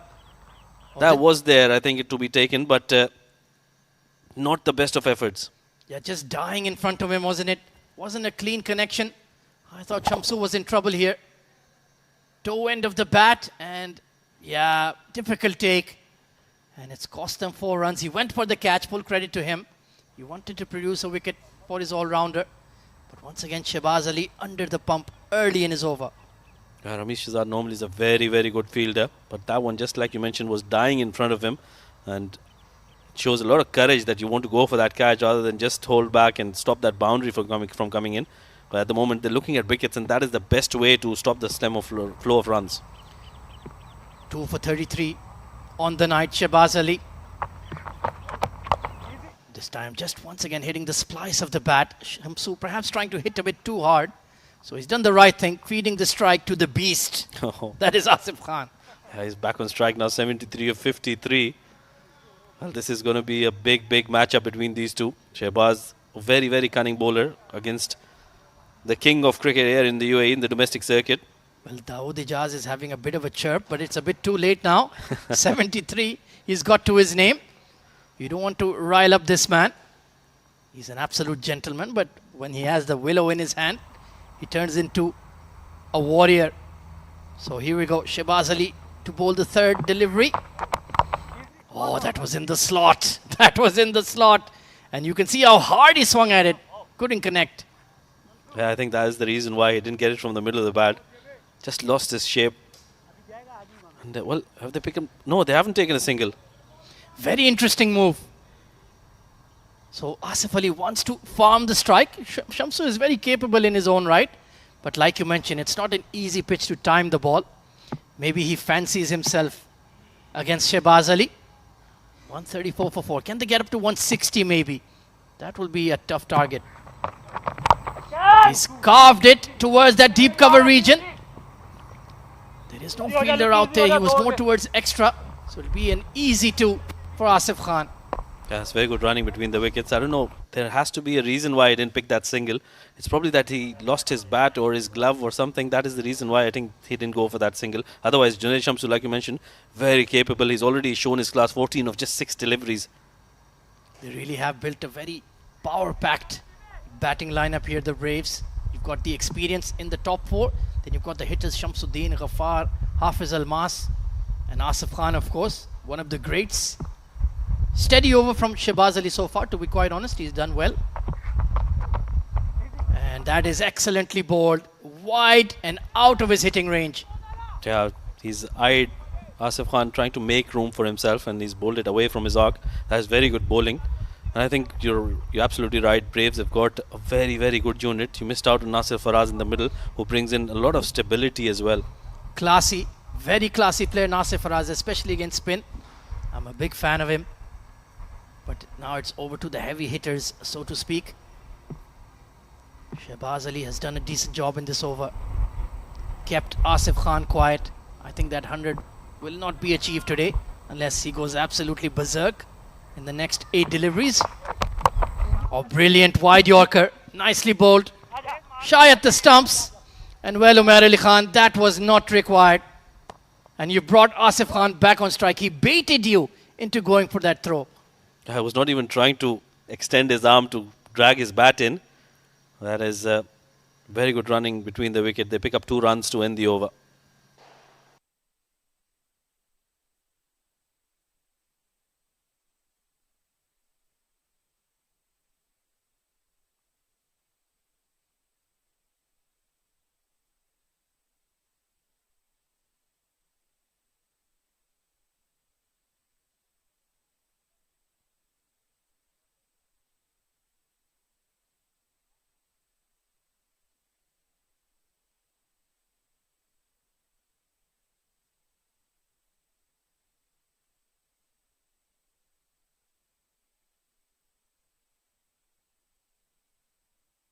So it is Rohan Mustafa who has taken the mantle of the super bowler.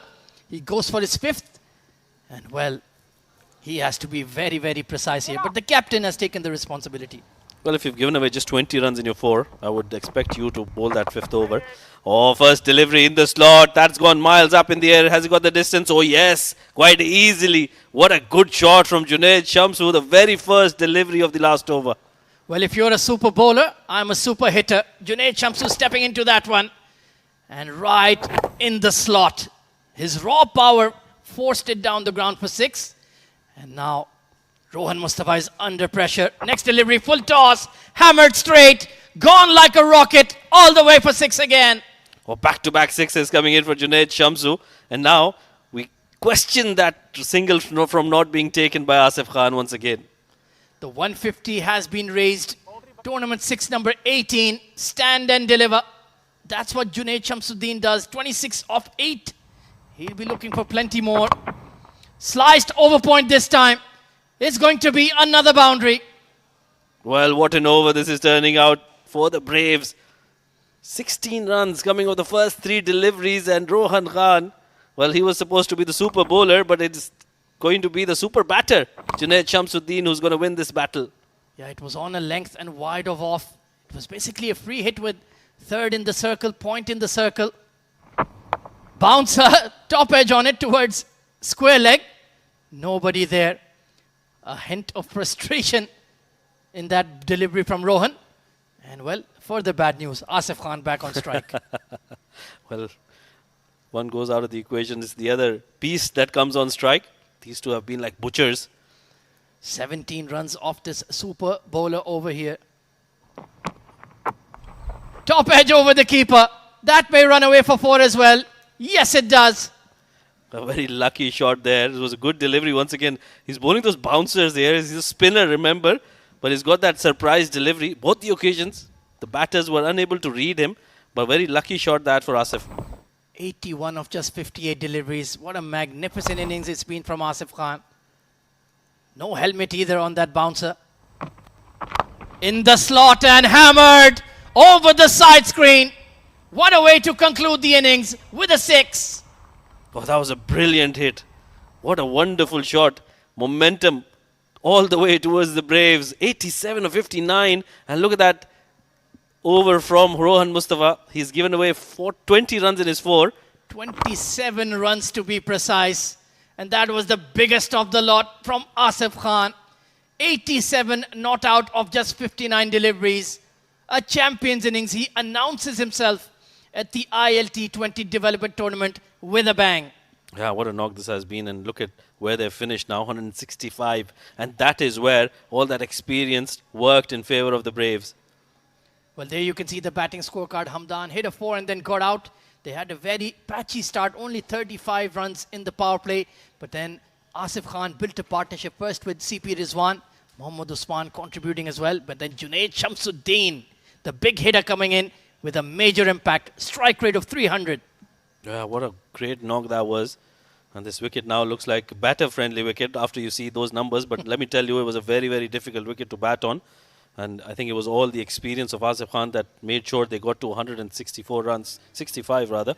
Let's look at the bowling lineup for the Thunderbolts. 6 bowlers used. Wasim and Lukman picking up a wicket each. Shehbaz was the pick of the bowlers, picked up 2 wickets. But I think there was Simranjit Singh who was missed out, I think, giving away just 4 runs in his 2 overs. And that is something that Rohan Mustafa really needs to look at. Certainly some of the calibration of the bowling changes need to be fixed by the Thunderbolts. But 165, look at that, 2 big chunky partnerships in the middle of 50. 50 between the 3rd wicket, then 45 and then 65 added by Shamsu and Asif Khan together.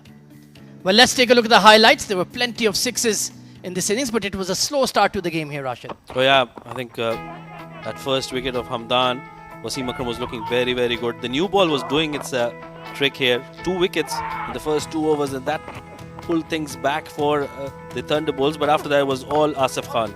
Yeah, he was cautious to start, 31 of 25 at one stage. But then when he opened up, many times they missed their length. The Thunderbolts bowlers were hammered. CP Rizwan was looking good at the crease as well.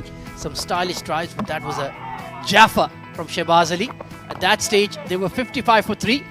And then Mohammad Usman and Asif Khan built this very, very important partnership. The value of experience. Oh, absolutely. It was all about experience in the middle. And Asif Khan, he brought that experience right in the middle. And he opened up after they picked up that, they started that power play.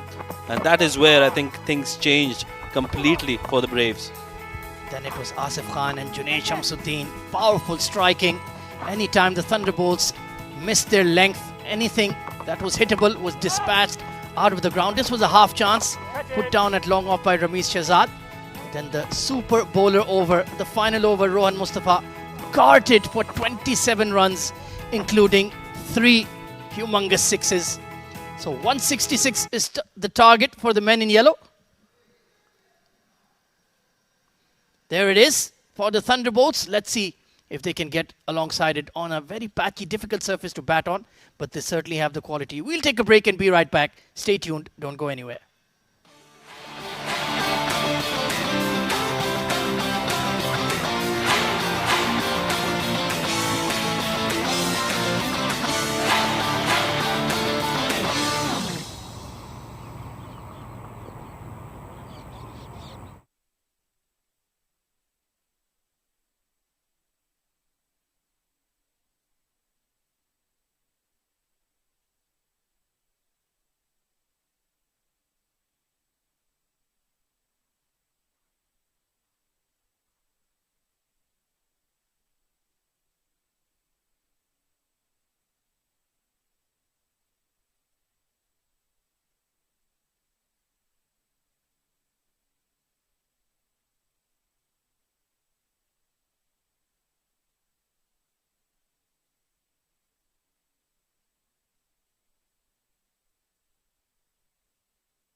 Well,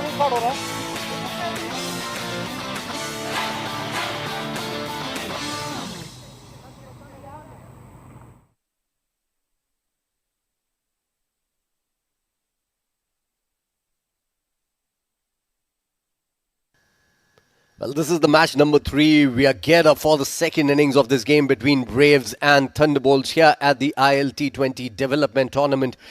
This is a great game. The first up, look at the scorecard. It might show you that the wicket was behaving very well, which was not the case, I can tell you this. It was just a great knock coming in from Asif up front. 87 of 59 not out. All the other batters couldn't do much. There was a partnership with Rizwan, with Usman. Usman scored 22. He also played a decent knock, but Junaid Shamsu changed things around and gave that momentum that was required with a strike rate of more than 300. And that's the bowling card for you. I'm surprised that Wasim only bowled 2 overs here, Abid. Even I'm surprised to see Simranjeet bowling only 2 overs and Rohan Mustafa bowling that 5 overs, the super over, the super bowler. Rohan has used himself. That should have been Wasim or Simranjeet. And I think Simranjeet was introduced late, so that's the reason he couldn't complete his quota. But I think he should have outsmashed even despite bowling 2 overs only. But he's given only 4 runs. Yes, he did not pick up a wicket, but the pressure he created was immense. Great work by Simranjeet, but the rest has gone for a bit of tap, especially that last over going for 27 runs. It's still early days in the tournament, but the batters could take a lesson from Asif Khan, from Usman Khan from yesterday. The kind of knocks that they've played, they've taken their time, they've settled down, haven't tried to do anything silly, and made sure that they play the full quota of 20 overs that is available to them. Well, the 2 batters are out there right now, and Hazrat Bilal is going to start the proceedings for the Thunderbolts innings, and a swing and a miss from Sagar Kalyan first up. Very good delivery there. A little bit of an offer with the swing. That's been the problem. You need to control your swing. And tell you what, Sagar Kalyan is a kind of a batter who loves to play the ball on the offside, especially that cut shot. He's so strong at it. You need to be careful while you're offering him with. He'll dispatch you. This tournament, I have a feeling, Abid, is going to be a test of the temperament and the character of the batters. Because it's not a tournament where you can come out and hit anything anywhere, which we've seen in the recent past in Sharjah, in Ajman. We've seen scores consistently being made more than 10 runs and over. We've seen somewhere around 263 in one of the games as well. So this is not going to be a tournament like that. As a batter, you need to apply yourself, you need to play on the merit of the ball, and you need to put in whatever you've learned all these years. Well, what I enjoy about ILT20 development is that we have all our UAE national squads playing and participating in it. So that makes the competition even more tougher and crunch. Absolutely. Lifts up the tournament's quality as Bilal walks out of his run-up just at the last moment, maybe missing his mark there. So yeah, for someone like Hassan Isa Khail, say for example, has been playing domestic tournament regularly now. And this might just be the tournament that can make a batter like him. For example, Sagar Kalyan, I've seen him score tons and tons of runs and loads of centuries. But the fact is, this is going to test him big time because the ball is not coming onto the bat. He's a dasher of a batter and he will have to change his game plan. In the meanwhile, edged and goes towards third. Only a single. He gets off the mark with a non-convincing shot. Well, Faizan, tell you what, this tournament is not all about batting. It's all about bowlers. That's what I've been repeating. This game, especially the spinners, plays a role here. In this wicket particularly, when you talk about bowling, it's the fast bowlers will give you those early wickets. We have seen all these games, the fast bowlers initially strike and give you the breakthrough. Every time from last down, now we are playing the 3rd game. All these 3 innings that we witnessed, in fact, all this 5 innings we witnessed, it's been the bowlers who has given the breakthrough early, the fast bowlers. But the most important thing was the spinners in between. They kept on picking up wickets. I'll come back to that right after this ball. Swing and a miss. First ball, Hassan Isa Khail. Not a very good looking shot. Not a convincing shot from him. And that is all the more reason why I'm saying it is going to be very important for the batters to display their talent, to show their character and their temperament, because it is a bowling friendly wicket. You know, the faster bowlers up front are performing well, then the spinners in the middle overs have been doing really, really well. And that is why you need to play an innings like what Asif Khan did in the previous innings, or like what Usman Khan did yesterday. You know, you need to be on the wicket. You need to play on the merit of the ball. And again, edge. This time it's very, very fine again. A similar looking shot that Sagar Kalyan got off the mark. Gets Hassan Isa Khail his first run as well. Well, absolutely right, Faizan. If you don't give respect to the good deliveries, you're not going anywhere. If you're not playing on the merit of the ball, you will lose your wicket. This wicket will not give a lot of margin of error for the batters. What I think here is it's a real test for the batters. I think UAE is somewhere where you find these righties. If you talk about Australia, you find similar kind of wickets everywhere. Oh, beautiful shot. What a shot. Played it late. That was the beauty of that shot. On top of his toes, covering the bounce as well. Very good start for Sagar Kalyan. 4. And that will end the first over as well with that boundary. This is a decent start coming in for Sagar Kalyan and Hassan Isa Khail. It's 1 over gone. 6 without loss.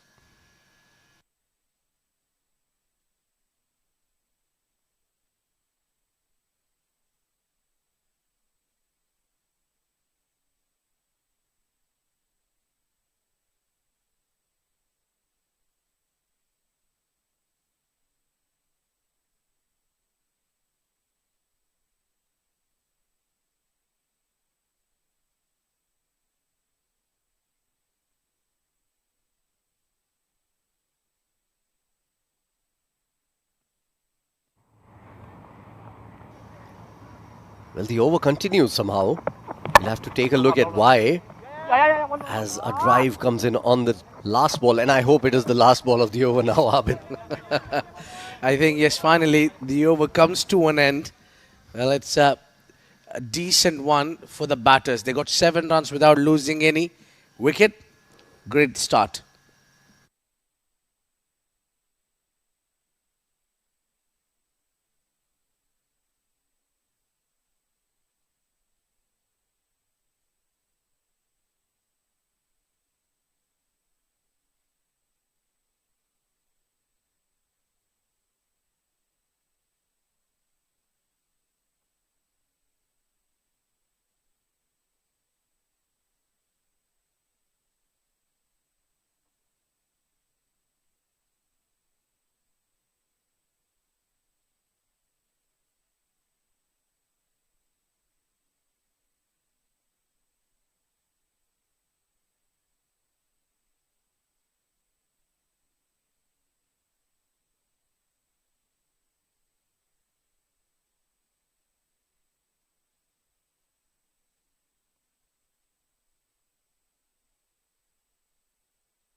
So Ghaffar coming into ball here for the very first time in this game. It's Braves versus Thunderbolts. Braves did a very good job in the first innings. Under edge this time around. We've been talking about the bounce of the wicket, and this time it was slightly too paced. Yeah, probably because too many games has been already played in this wicket. Maybe losing there might be some patch which has just got loosened up. But you need something different as well. You can't be just bowling at the similar, and you just need some varieties. This wicket is getting better and better for the bowlers only. Yeah, certainly. There's no doubt about that. It's a paradise for the bowlers if you bowl in the right areas. But as I said before as well, if you apply yourself as a batter, we've seen what Asif Khan did today. Nicely bowled. Quick delivery as well. And only a single. Should be a leg by. We'll have to wait for the umpire to give a signal here. He thinks it's off the bat. So it's off the bat. 1 run added to the total for Sagar Kalyan. What I see Abdul Ghaffar after coming back from that injury that he picked up in the Emirates D20, if I'm not wrong, after he's got on his knee, there was an injury that he picked up. So his bowling is being slightly on a lower side. Rather, his batting improved. So I think he's usually, for me, he's a bowling all-rounder. But he's an impact player. These are the kind of players that can change the course of the game. With the ball, with the bat, he can come down and hit those beautiful runs, or hit him where it should not hit anyone. On the box, right on the box, I think. Hassan is in pain right away. All the others might smile around him, but I can tell you this is very, very painful. Yeah, it is. Hope he's okay. No, that's... Oh, yeah, it did not hit directly on the box. I think it hit him on the midriff first. Really a painful blow, but he's on his feet. Good news. He will. It seems to be he'll continue. He's got on his thigh, I think, slightly above than the thigh. Yeah, the magic spray comes out. You're right above the thigh. There's a bone there. If it hits you there, oh, that's even more painful, I believe, than hitting on the body part that should not be named. I don't remember when I saw that my last bone there because of a belly fat. Well, not everyone is like you. He's got organic protection there, Abid. Well, he's a wonderful, talented boy, Hassani Sahel. He's been given the responsibility to open the innings, and I think this pair is perfect. All they need is to coordinate and work. This is quite a bit of a challenge for them. The soon they came, this is their first game, first inning, and first show. Let me put that way, but they already got a mighty total on board. The reason I'm saying mighty, that is the highest total so far in this tournament, and we have seen highest runs scored by any single individual already by Asif Khan Lala. 87 he scored. What a knock this has been from him. They've been thrown straight away into the big. Oh, what a shot. What a comeback. That's a brilliant pickup shot. Straight down the ground. One bounce into the fence. 4. I was talking about big. He puts it away. The boundary. I think, yeah, he predicted the ball is going away and it got into the radar. The perfect shot. Lovely hit that. Just one bounce into the fence. Yeah, great extension of the arms.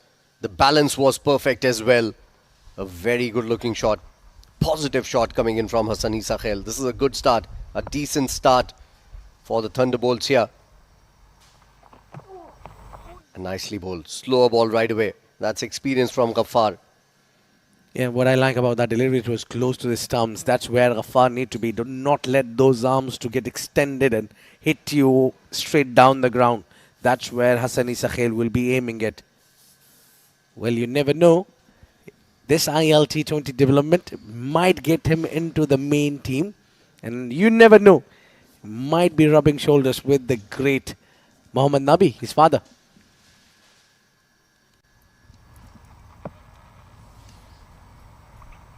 Meanwhile, Abdul Ghaffar just gone for a boundary in this over. Yeah, again, this time he offered weight. He's got through and got 4 runs. What a cracker of a shot. Yeah, brilliant shot once again. And they are looking good, these two. Look at that. Hassani Sahel. Again, quick hands from him. And a brilliant shot. Keeping it down as well. Hit it like a tracer bullet to the boundary for a 4. This wicket hasn't eased out, I can tell you this. So this is good batting coming in from these two. It's 1.4 overs. 13 without loss already. Ghaffar under the pump here.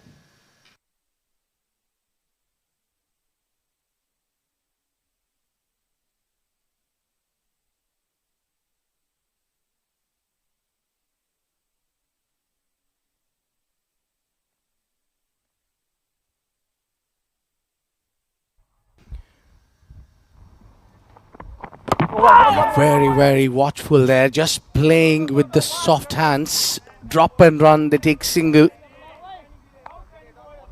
This is great. Batting together. One takes the charge and the other one feeds him the singles.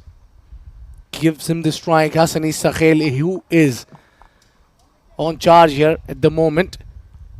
That boundary on the last delivery that he's struck was nothing less than a bullet shot. It was really hard. It gave really hard time to our cameramans to watch the ball. Coming in with the arm this time around, trying to go for the big shot down the ground once again. Hassani Sakhel. He started well. He's looking positive. Abid. Well, indeed. He seems to be not trying to hang around, but he wants to contribute as well. So if both the ends will spark runs, that's the only way to chase 166. Absolutely. They need to play positive cricket, at least in the first 6 overs, the power play overs. And then there are 2 more power play overs later on that you can take as a batting unit. Yeah, also you need to make some calculation that you need to come over your opponents in terms of gaining that 1 point. Yeah, certainly there's a bonus point for how many runs you score in the power play. If you do better than your opponent, then you get that 1 point even if you lose the game. Another single towards third. This is a decent start. Very good start, in fact, on this wicket. 2.3 overs, 20 runs without loss. They're looking good. Perhaps this is the first time that it's 2.3 overs gone and no casualties so far. Yeah, certainly we've seen a lot of wickets fell in the first few overs in the last 2 games as well. Before this, we saw a couple of wickets falling in the first innings as well in the power play overs. Hazrat Bilal, downtown, not timed, still got enough on it. Has it got legs? Has it got the legs? I think Asif Khan has got stronger legs here and reaches the ball, saves it from going over the boundary ropes. Yeah, full marks for that commitment from Asif Khan. Meanwhile, they completed 3 runs. This is what I was talking about. His fitness has been slightly on a better side now, Asif Khan. Yeah, certainly. But not a bad shot at all from Hassani Sakhel. What I like about him is, look at that running between the wicket. Quickly coming back for the third and comfortably making it as well. What I like about him is he tries to hit it through the line rather than going across the line, which is not a very good ploy on a wicket like this that is supporting the bowlers. It can nip and take a leading edge if you try to go against the line of the ball, or rather across the line of the ball. Another single towards third. Another decent over here. 7 of it already. Yeah, they're just no boundary so far in this over, but they have managed well to pick up singles, and when they tried, they got at least 3. So the balance over this is the last ball will decide a lot of things. For Hazrat Bilal to make a comeback in this game, he need to pick up a wicket, and for these 2 batters, they need to keep things simple. Even a single will do. What I like about them is they're looking busy. They are trying to take singles, haven't played too many dot balls yet. This is up in the air, not a very good shot. It's hanging high into the sky and taken well. Very well taken by the captain, Mohammad Usman. It was a skyer. Those are difficult to take, especially when you're backtracking. And Hazrat Bilal has done what we feared. He has picked up a wicket in the power play. Understanding of the game is very important. Look at that. I was talking about Hazrat Bilal need to pick up a wicket. He did pick up a wicket for his team. He's done a wonderful job. But it was Hassani Sakhel who couldn't hold himself back. He got the runs on board. All he had to do, tap and take a single or play a dot ball, continue in the next over. But he chooses the other way around. 13 he scores on 9 deliveries. 24 for 1 after 3.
Rohan Mustafa is the new batter. It's going to be Sagar Kalyan on strike because the wicket fell on the last ball of the last over.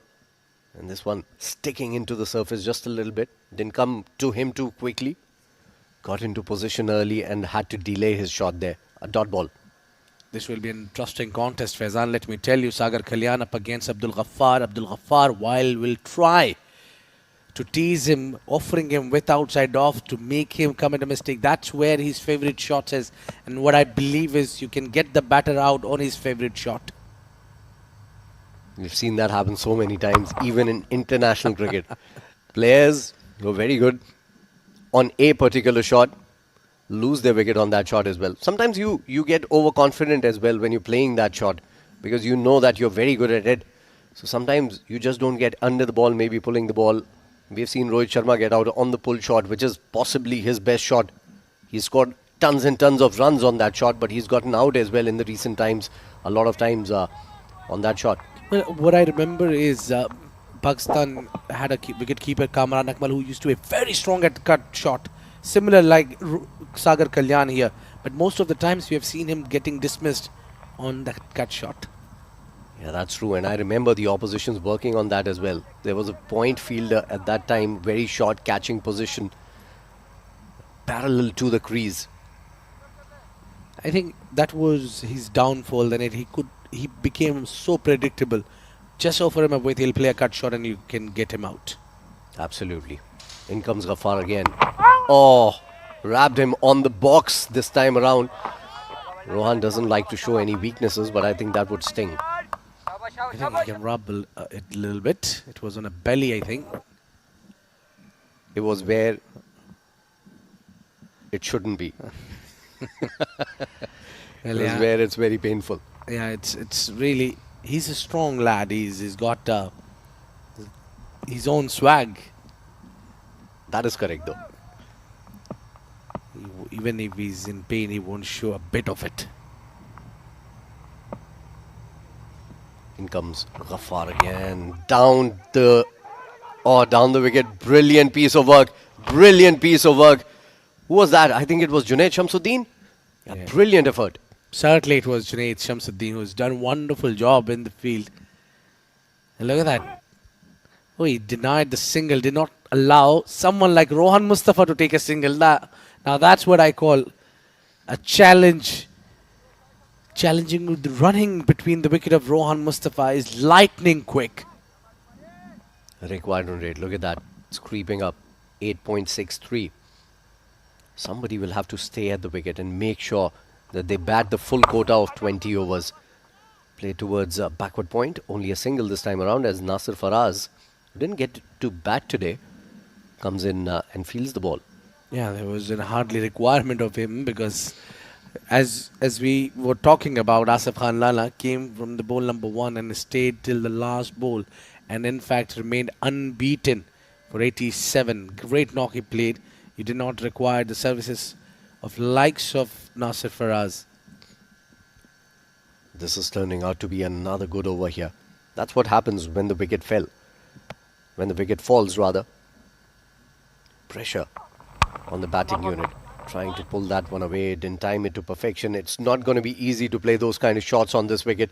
As Haider Ali comes in and fields the ball. It's going to be the end of the over. 4 overs gone. 27 for 1 now.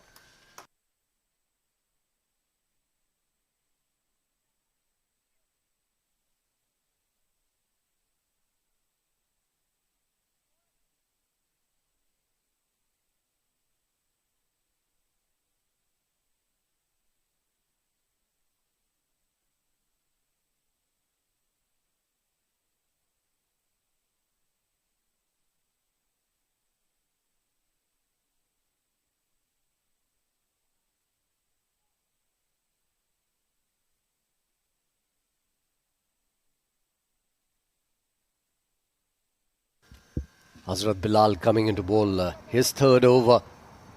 He's given away 15, picked up a wicket. The only wicket to have gone down, Hassan Isa Khail, trying to hit him out of the park on the last ball of the last over that he bowled. Not a great shot from him. Test of the temperament. That is what I call this tournament. Oh, that's a no ball. That's a poor delivery. It was into the stumps, but it's a no ball. So 3 runs added to the total without a legal delivery here. And what more? It's going to be a free hit, the next one.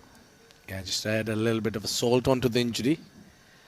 The free hit would really allow the batter to settle, free his arms, try to play the big shot. I think rather than Sagar Kalyan, it's more needed for Rohan Mustafa to play that free hit, get him some runs, get something on that willow. But it's going to be Sagar Kalyan because 2 runs were taken. So 4 overs, 30 runs for the loss of 1. And here we go, the free hit delivery. Sagar Kalyan on strike. Short ball up in the air. There's not going to be any damage to the batter, but it's going to damage the figures for Hazrat Bilal because that has rolled into the fence for 4 lucky runs. Yeah, he tried to pull his length back, tried to bowl that short length delivery. Sagar with that heave, with his closed eye, tried to hit anywhere, doesn't matter. And he got the result as 4 runs. But you do get 4 runs, but you don't get the satisfaction if you're a batter. I'd take 4 runs anytime over satisfaction if I'm a batter. On this wicket especially. Well, if it is 19th or 17th over, you won't mind it. But when it's start of the innings, when you're trying to build, then you need something coming nicely at the center of the bat. Yeah, it gives you that confidence. Anything from the middle of the bat. A play towards third.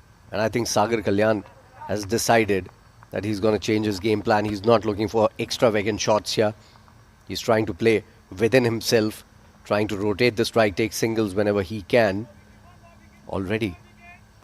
I think this is what makes him different than Hassan Issa Khail.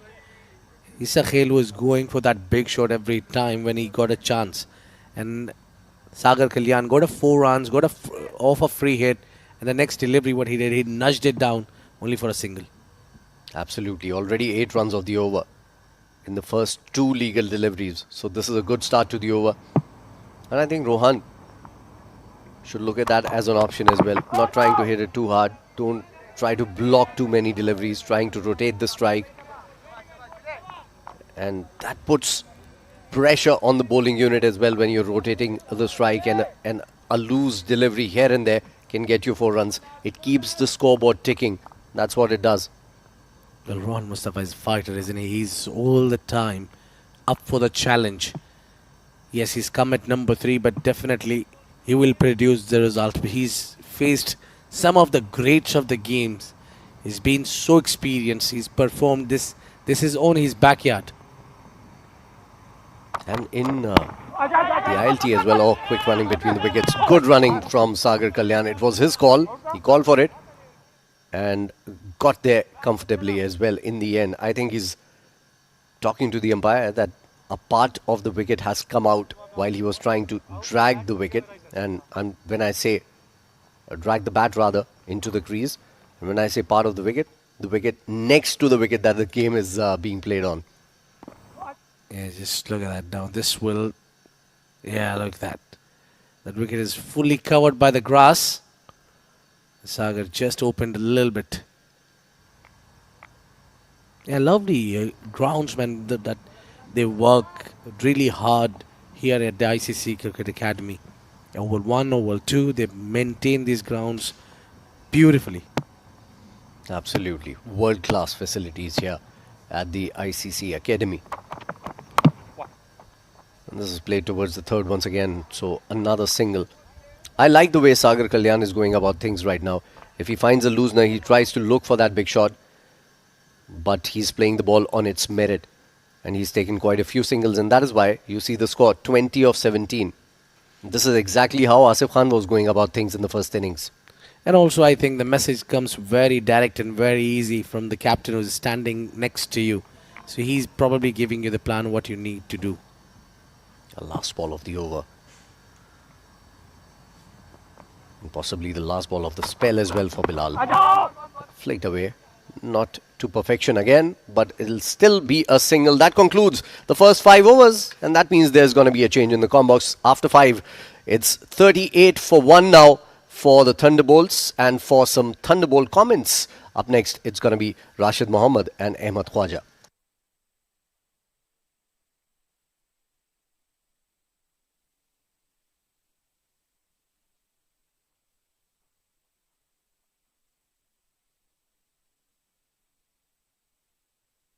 Thank you very much, Faizan and Abid. So a balanced start here for the Thunderbolts, losing the early wicket of Hassan Isa Khail, but Sagar Kalyan applying himself, 20 off 17. Rohan Mustafa early in the piece. Phenomenal performer he's been for the UAE national team for many, many years. More than 1,000 runs in T20s for the UAE, 450s. And he has been retained by the Desert Vipers. And another man who will be looking to make a big impression is this man, Hafiz Almas Ayub, excellent bowling all-rounder. Absolutely. And I think it's up to them to make sure they keep that pressure up. 38 runs in just 5 overs.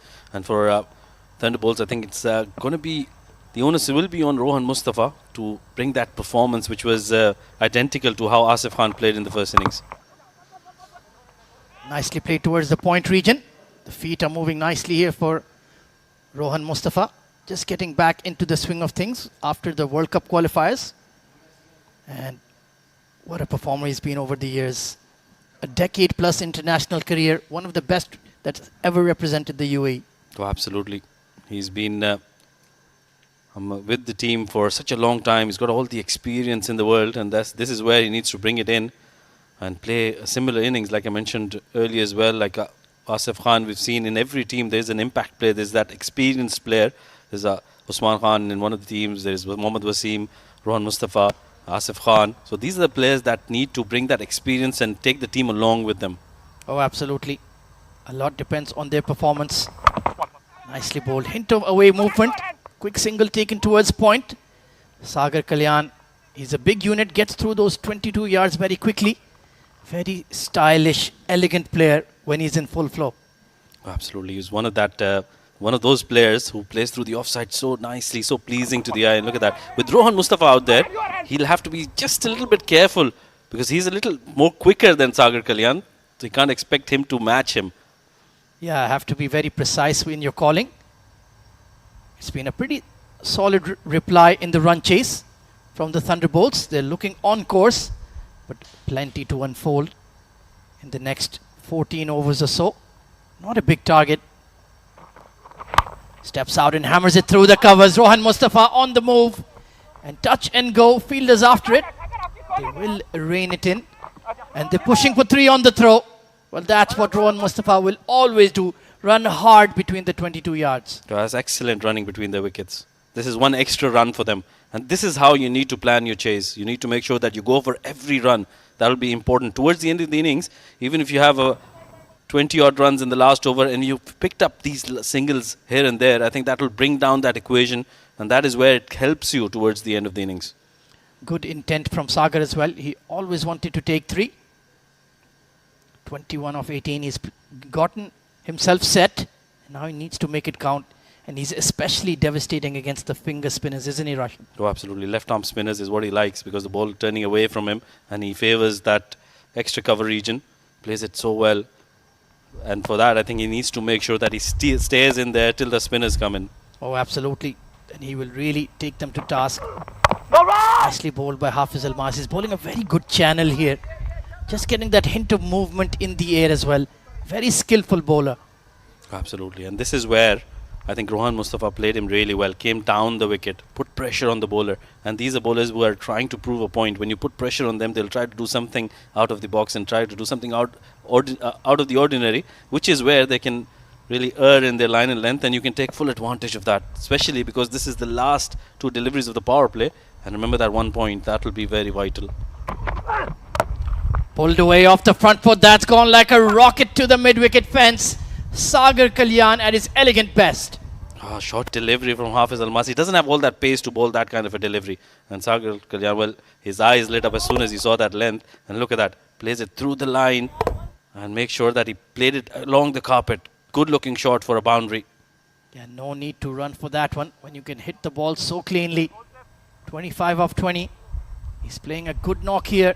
He will be another hot candidate for that selection in the ILT20 UAE player draft. He needs to make this very, very big opportunity count. Final delivery of the mandatory power play. Pulled again. Mid-on is in the ring, and he'll just watch it crawl towards that mid-wicket fence, touch and go, and it goes for 4 to raise the 50. Well, another good shot. This time he didn't try to keep it along the carpet, played it over the fielders for another boundary. End of the power play and end of over number 6. 51 for the loss of 1.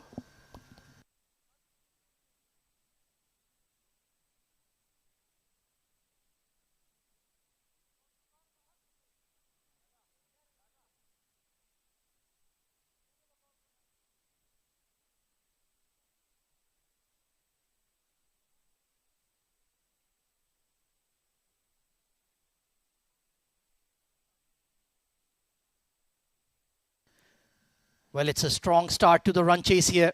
50 raised in the power play itself, and still have the likes of Dawood Ijaz, Shahbaz Ali, Rambo, Ramiz Shahzad, Ansh Tandon. So they certainly bat deep here, the Thunderbolts. And they've got that finisher as well, Umair Ali Khan. He comes in at number 6, number 7. And even if you have like 15 or 14 runs in over required, he's got that ability to chase that down. So the platform has certainly been established here. They didn't bowl that badly, the Braves, in the power play, but that one expensive over from Almas has changed the equation, and immediately left arm spin being introduced into the piece. Yeah, Haider Ali coming in. He's also another very, very good left arm spinner, one of the best in the domestic circuit. He's just risen to the ranks in the recent past. Yeah, has a very rhythmical action, very easy on the eye, consistent, has a deceptive arm ball, and he's a very combative character. He has the mindset of a fast bowler in his spin. You said that right. He definitely challenges you. Being a spinner, he's always in your ear. And a lot of chirp you'll see when he's around. Let's see how he goes about it. Then field is spread. Mustafa always busy at the crease. He will never let a delivery go and be a dot ball. He'll react to it somehow. Yeah, that's what you need in a run chase. You need somebody like Rohan Mustafa to be there to keep rotating strike. He'll keep feeding strike to Sagar Kalyan and the rest of the batters who come and play around him, because he knows that they can get that boundary in. He needs to stay till the end. If he's there till the end, I can tell you that Thunderbolts will have a very good chance of chasing this down. And he certainly needs to make this innings count. 29 of 21. Looking pretty good at the crease. Arm delivery nicely bowled there by Haider. And there you can see already in the ears of Rohan Mustafa. Well, both of these characters are very aggressive in the field. So it'll be a good matchup between these two. And him being the left armer and Rohan Mustafa, a left-handed batter. So that's another matchup. Some of these spinners are a bit crazy, to say the least.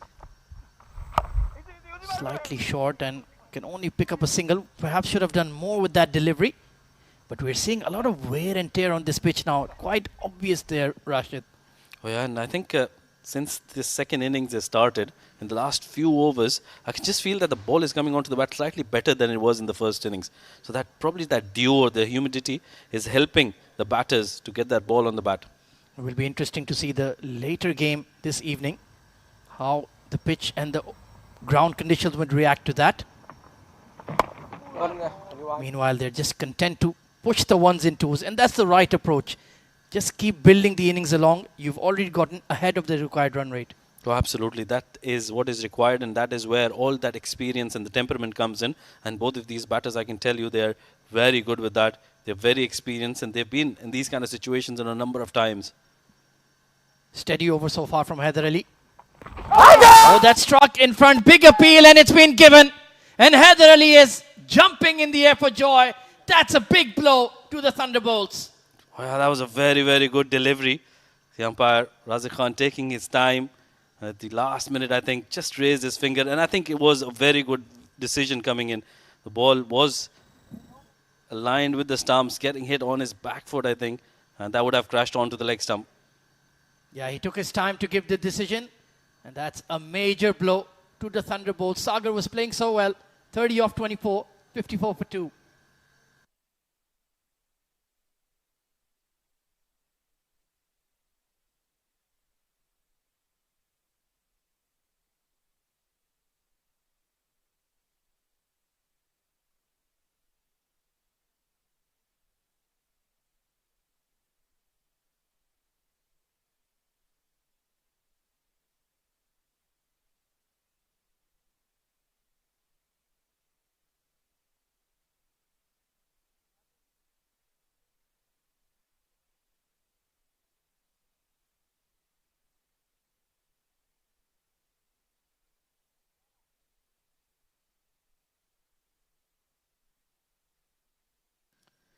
So important blow struck here by Haider Ali.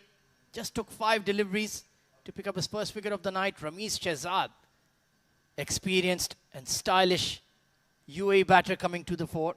Tell us more about him, Rashid. Yeah, he's very, very experienced. One of the best batters in the domestic circuit. Has been out of the domestic circuit for quite a while, but he's got all that experience and that class to make sure that he makes an impact in this game.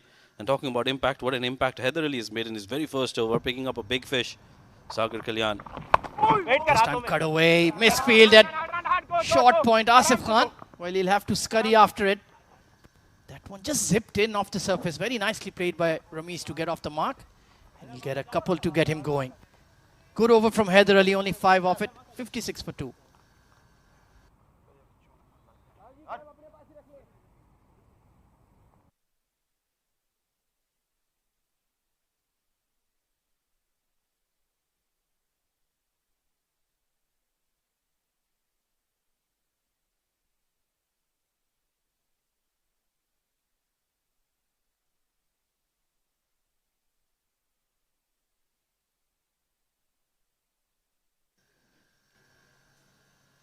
Beautiful setting here at the ICC Academy.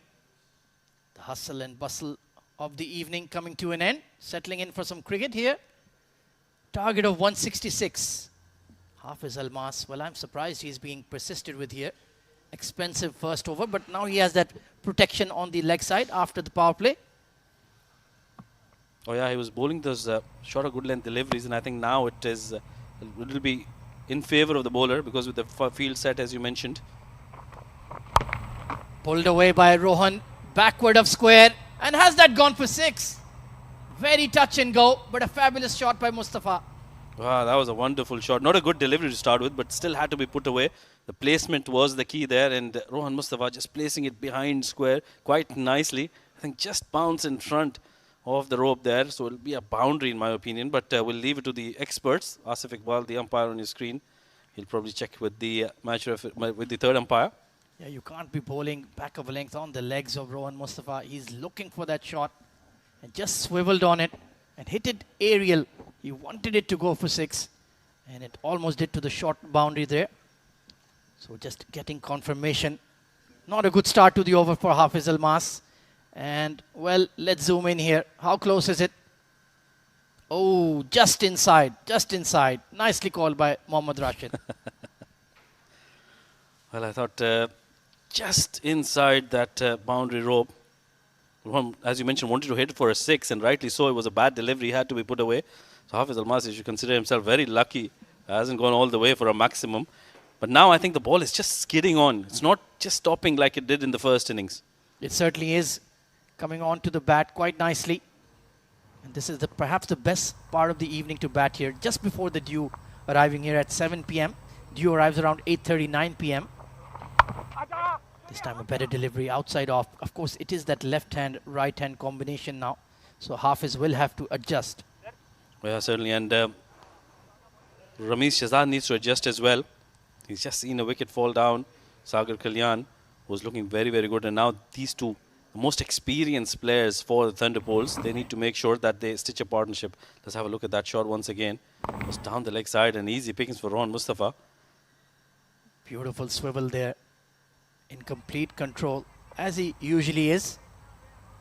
So Hafiz, none for 18 in just 8 legal deliveries. But if he can pick up the wicket of Ramiz Shehzad here, then that will really set the cat among the pigeons, so to speak. Yeah, normally Hafiz is a little more confident in his bowling, but today I think he just seems to be a little wayward with his length. He's not trying to pitch it up to the batters. And that was a good delivery to Ramiz, who hasn't played a good shot. That was across the line, not the ideal choice against Hafiz Almas and against the conditions in which he's come out to bat. This wicket still needs you to spend some time out there, and then you can go across the line or play your shots. Yeah, that shows a batter perhaps a bit rusty, not in full match sharpness. Needs to apply himself here, play straight. There are big gaps out there to exploit. Just get yourself set, and then you can look to counter punch later. Adapted Yorker, nicely played. That's much more orthodox, much more like it. That's what he needs to do. He needs to make sure that he takes his time. They've, like you mentioned, they're ahead of their required run rate, so they can afford to just take a little bit of time. And Ramesh Shahzad, he should be in no hurry. Both of these players are busy players in the middle. Once they get settled down, they can be as devastating as Asif Khan was in the first innings. And it's very important that Rohan Mustafa stay out there with Haider Ali to bowl his 3 overs, maybe even 4 overs, because that matchup suits the left-hand batter. That will allow Ramesh to take his time. Oh, look at that hint of away movement. That's a beautiful delivery, but once again, Ramesh Shahzad with a loose shot. That wasn't required there. It's not required for him to do that. Rohan Mustafa probably needs to go down and have a word with him. That was a very, very good delivery. Just seaming away at the last minute. And look at that. Beating Ramesh Shahzad completely on that occasion. Just looking a bit too casual at the crease right now, Ramesh. Needs to switch on. Very experienced, like you mentioned. Has an ODI International 100 against the West Indies for UAE. So that just shows what kind of caliber of a batter he is. But every innings is a new one.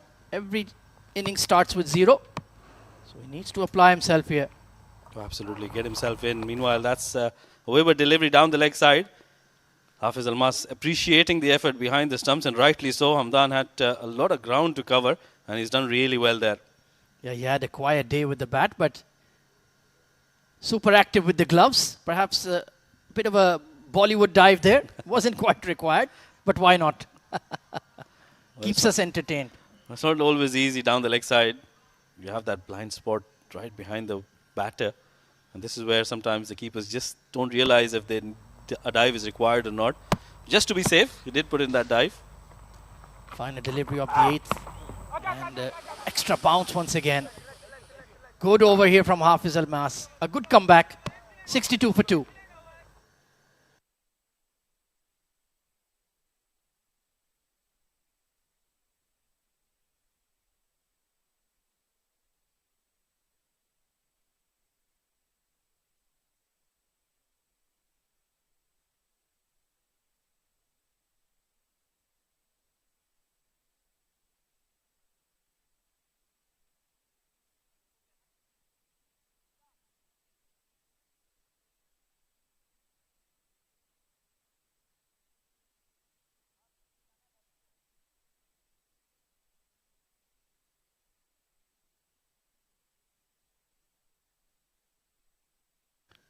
Delicately poised, this match number 3 of the ILT20 development tournament. 2 power pack sides going at it. Asif Khan with a sensational knock, 87 not out, propelling the Braves to 165. Now the Thunderbolts in the run chase.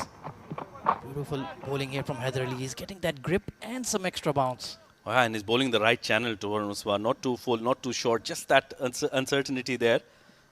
At the moment, they require 104 runs in 71 deliveries.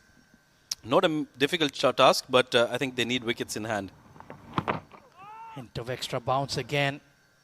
Uncomfortable areas for Rohan.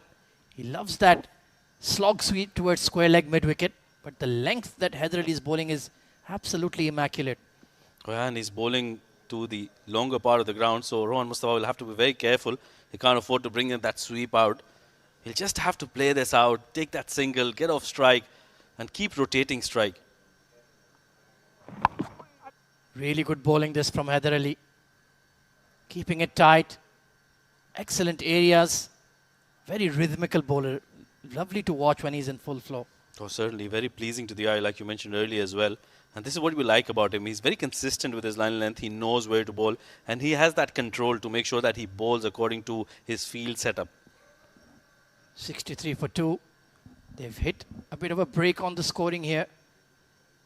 The Braves. I'd like to see a slip in place for Ramesh Shahzad. Maybe a catching short mid-wicket for that clip in the air.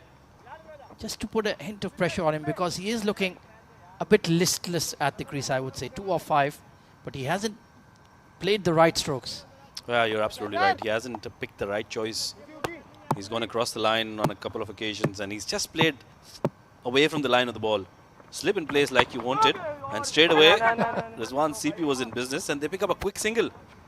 Yeah, that's not on. That will frustrate Haider Ali. You can see he's chirping away once again.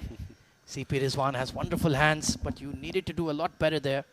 Gifting an easy single, letting Ramiz get away from strike. I think this is where they need to really come in as a team, get that extra fielder in as well, and make sure you don't let him off strike. Pushed into the covers, but it will remain a dot ball. An excellent over so far from Haider Ali. Something has got to give now, Rashid. Well, I feel Thunderbolts just need to calm down. They can't afford to take that risk and lose another wicket here. Play it out, it's fine. You can just cover it up towards the end of the innings. Cut away behind point. And Junaid Shamsu just about, pardon me, CP Rizwan just about cleans it up.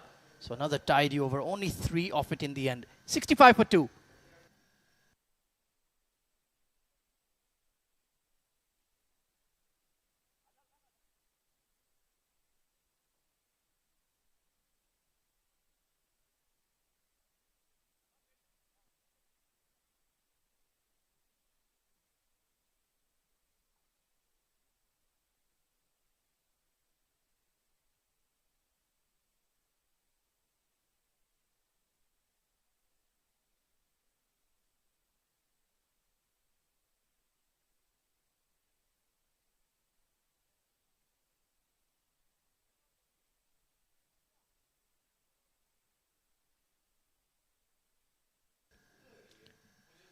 Another 101 runs required in the next 11 overs. So the required is slowly but surely rising. Hafiz Almas, 3rd over on the trot. So Mohammad Usman, the captain, certainly has a lot of faith in him. Did get carted in the first over, but he's come back well since. Well, I think this is where the Thunderbolts need to take advantage of Hafiz Almas. He hasn't been in his supreme best. Good running between the wickets. And this is what is required for them as well. I think they need to target a bowler, and Hafiz Almas can be that bowler who's given away some runs. He's not all that confident, but look at that running between the wickets. This is where I think they complement each other so well. If Rohan Mustafa is struggling, Ramiz Shahzad will make sure that he takes that quick single. Rohan Mustafa repays that faith in Ramiz Shahzad. They've played many years together for the UAE. Good understanding between the pair. Ramiz Shahzad just surveying the leg side field. He does like that shot over square leg, mid wicket. And when he's in full flow, no ground is big enough for Rambo, as he's fondly known. Yeah, probably he's going to take the charge now. They must have decided one of them has to go big. That's a good looking shot towards that region you were talking about, the onside. He's very strong there. Good timing as well. So that'll give him a bit of confidence. Yeah, he's the kind of batter who only needs one well-timed shot to get into the groove. That was firmly driven. But the angles are nicely covered here. Mohammad Usman trying to build that dot ball pressure on this pair. And this is very good captaincy by Mohammad Usman, bringing the left-arm spinner from the longer part on the onside, and then Hafiz Almas, who brings the ball into the right-hander, takes it away from the right-hander rather, giving him that longer part of the ground towards the offside. Working hard in this spell. Slower delivery, edged. And there is a deep third in place, but, well, the head went towards square leg and the ball went towards deep third. That was a very smart ball by Hafiz Almas. Just a slower delivery and bowling it away from the arc of Rohan Mustafa. He's a kind of player who generates a lot of power when he comes down the track. So you'll have to be very careful, bowl it away from him. Don't let him get settled under the ball. Will be interesting to see whether they utilize the super bowler option here. The Braves, so far so good, have a galaxy of riches in terms of fast bowling. Abdul Ghaffar, Hazrat Bilal, and of course Hafiz Almas himself. So plenty that he can turn to, and Haider Ali as well, the way he's bowling. I would be thinking about giving him the 5th as well. Plenty of cards to shuffle from. Or trying to cut that away. That was a hittable delivery and he's missed out. Well, he was predetermined.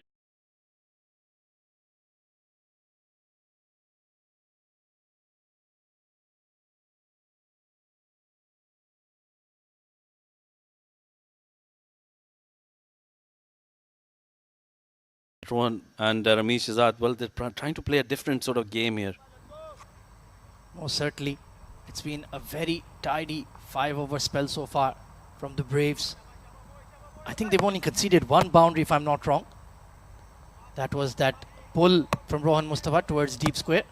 Other than that, both bowlers have bowled well in tandem, especially Haider Ali. So they're pulling the game back here. Steps out of his crease towards that deep third again. And this time Hazrat Bilal does well. Keeps it to 1.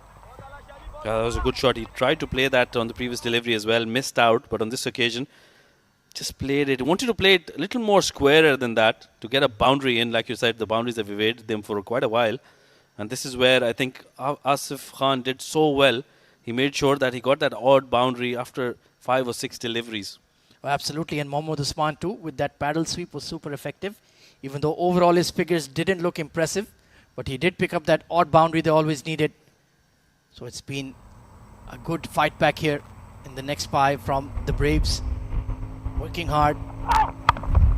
Good looking push. They'll only give them a single. So at the halfway mark, the Thunderbolts are 70 for 2 in the pursuit of 166. Time for drinks and a change in the comm box.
Back live, 10 overs gone, 70 for the loss of 2. That is the score right now. Rohan is going to be facing Haider Ali edged. He's surviving dangerously here, Rohan Mustafa. Nice bowling from Haider Ali. He's already picked up a wicket, hasn't given anything away. And since the time he's come out to bowl, things have looked very, very difficult here for the Thunderbolts. At the same stage, after 10 over mark, the Braves were 58 for the loss of 3. So they are still ahead in terms of wickets and in terms of runs as well. Well, joining me in the comm box right now is Abid Ibrahim. Welcome back. Thank you very much, Faizan. It never seems that we have ever left. Haven't been a lot of casualties apart from one. Sagar Kalyan. Oh, chance of a run out. There was. Yeah, he was appealing, but before you appeal, you need to dislodge the bails, if I'm not wrong. Yeah, certainly. That's there in the rule book, I guess. It's all in excitement. And the young blood is pumping. Hamdan Tahir didn't really contribute with the bat today. Only 4 runs. But the way he started, that first boundary of the innings was special. Well, the only thing special in those 4 balls, mind you. This has been pulled away nicely. This was a rare poor ball coming in from Haider Ali and gets the treatment. So 4 runs, much required. Yeah, it should be Rohan Mustafa facing more of a Haider Ali. Really half tracker there. Easy picking for Rohan. He puts that one away. No chance for the fielder. Nicely done for 4 runs. This is a good fight coming in from Thunderbolts. The way Braves made 165, I thought, the match was in their favour a little more. Because on this wicket, it's not going to be easy to score those kind of runs. But they've done well. They've paced the innings well as well. Rohan is not happy about the fact that he was turned down for a single there. Yeah, still arguing about his case. I think there was a single there though. Yeah, I think if you have Mohammad Wasim at the other end, these 2 boys, they run hard between the wicket. Played down the ground this time. Rohan doesn't have to hurry. He'll just walk towards the other end and take a single. 90 more runs required of 56 balls here. Well, I think they've been slightly different in terms of chasing this one because more of the runs of the Braves have come into the last phase of the innings. So the last 5 overs, that's where they cashed in. They tried to attack, especially that knock-off Junaid Shamsuddin, who scored 30 of 10. That made a difference here. A lot of difference were made between that last couple of overs, especially the last over, going for 27 runs. Meanwhile, it's the end of the over. 11 gone, 77 for 2.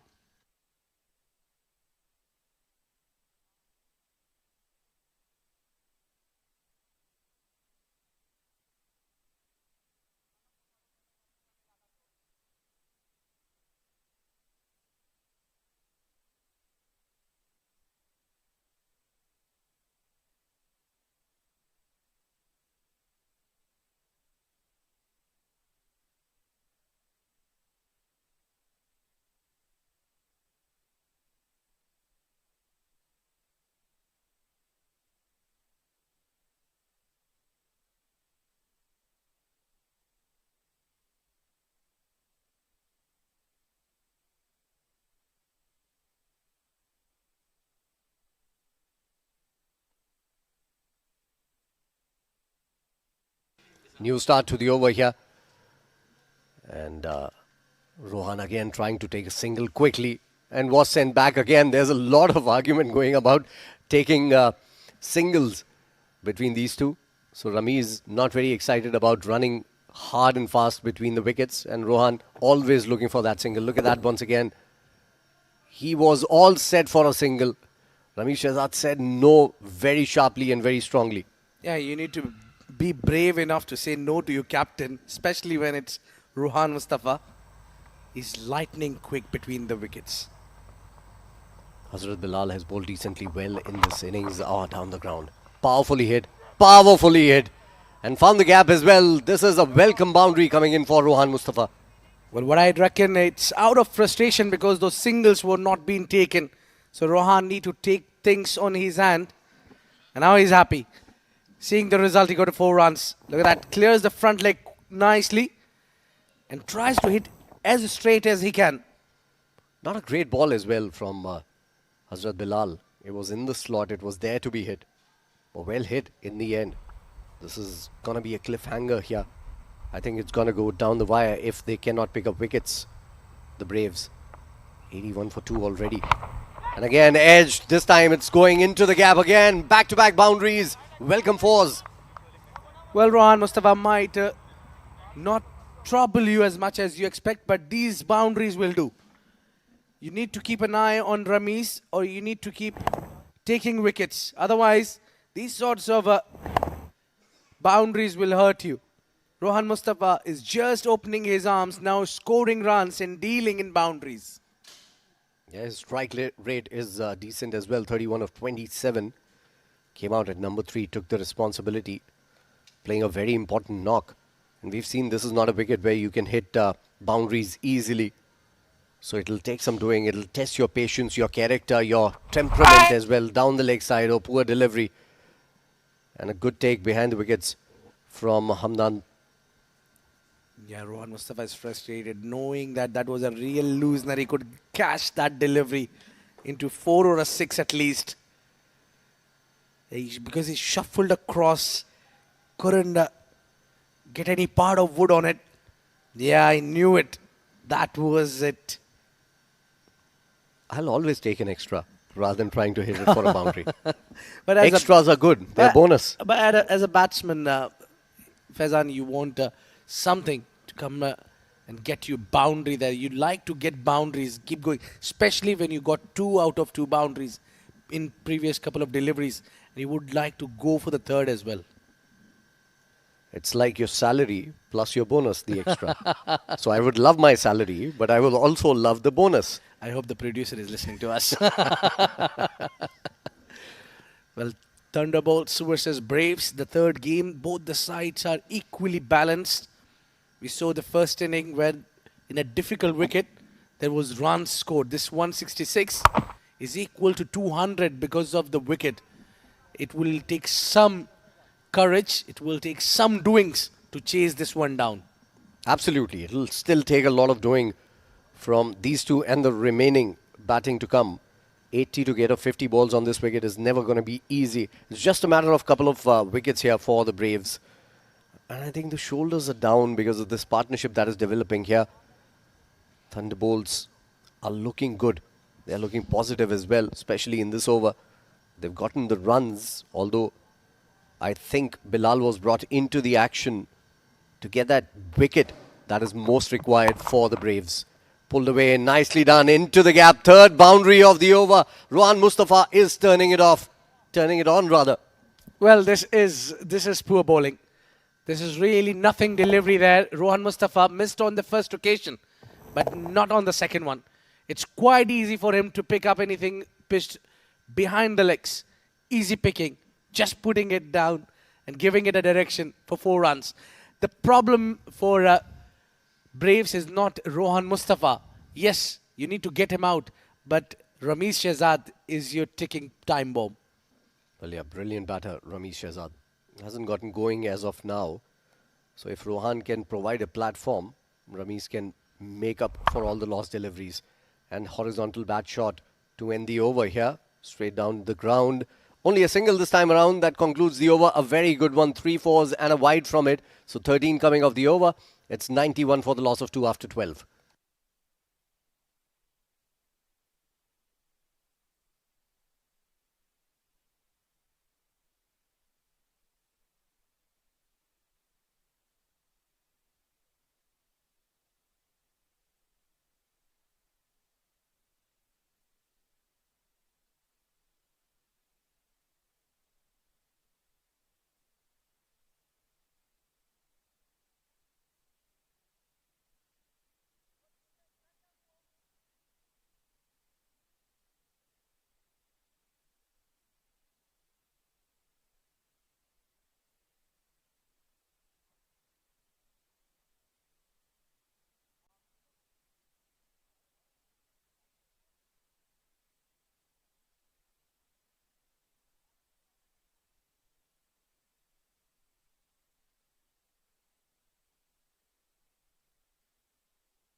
Rais Ahmed, surprise, surprise, coming into bowl for the very first time in this game. He bowls his part-time leg spinners, but doesn't bowl more often than not.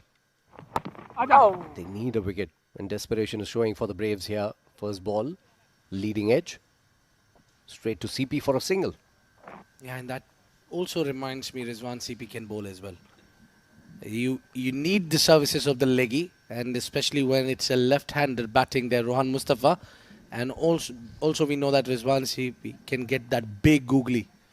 So can be into play. We saw the first delivery from Rais Ahmed was a googly. Yeah, certainly. Required run rate 9.45. It's not easy on this wicket for any batter.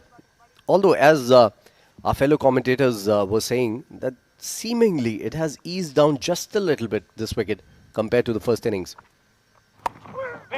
Yeah, we've seen that yesterday happening as well. The first game 114 only, and the second game was 151. So it's quite evident under the lights this wicket behaves slightly different. Yeah, true that. Good start to the over for Rais. Only a single of the first three balls. And again, trying to heave that one away. The bounce did him. And only a single. Yeah, this wicket will keep on changing its paces. Today even we notice a little bit of a low bounce as well. So yeah, you can't be predicting this wicket, how it will turn out to be. Absolutely.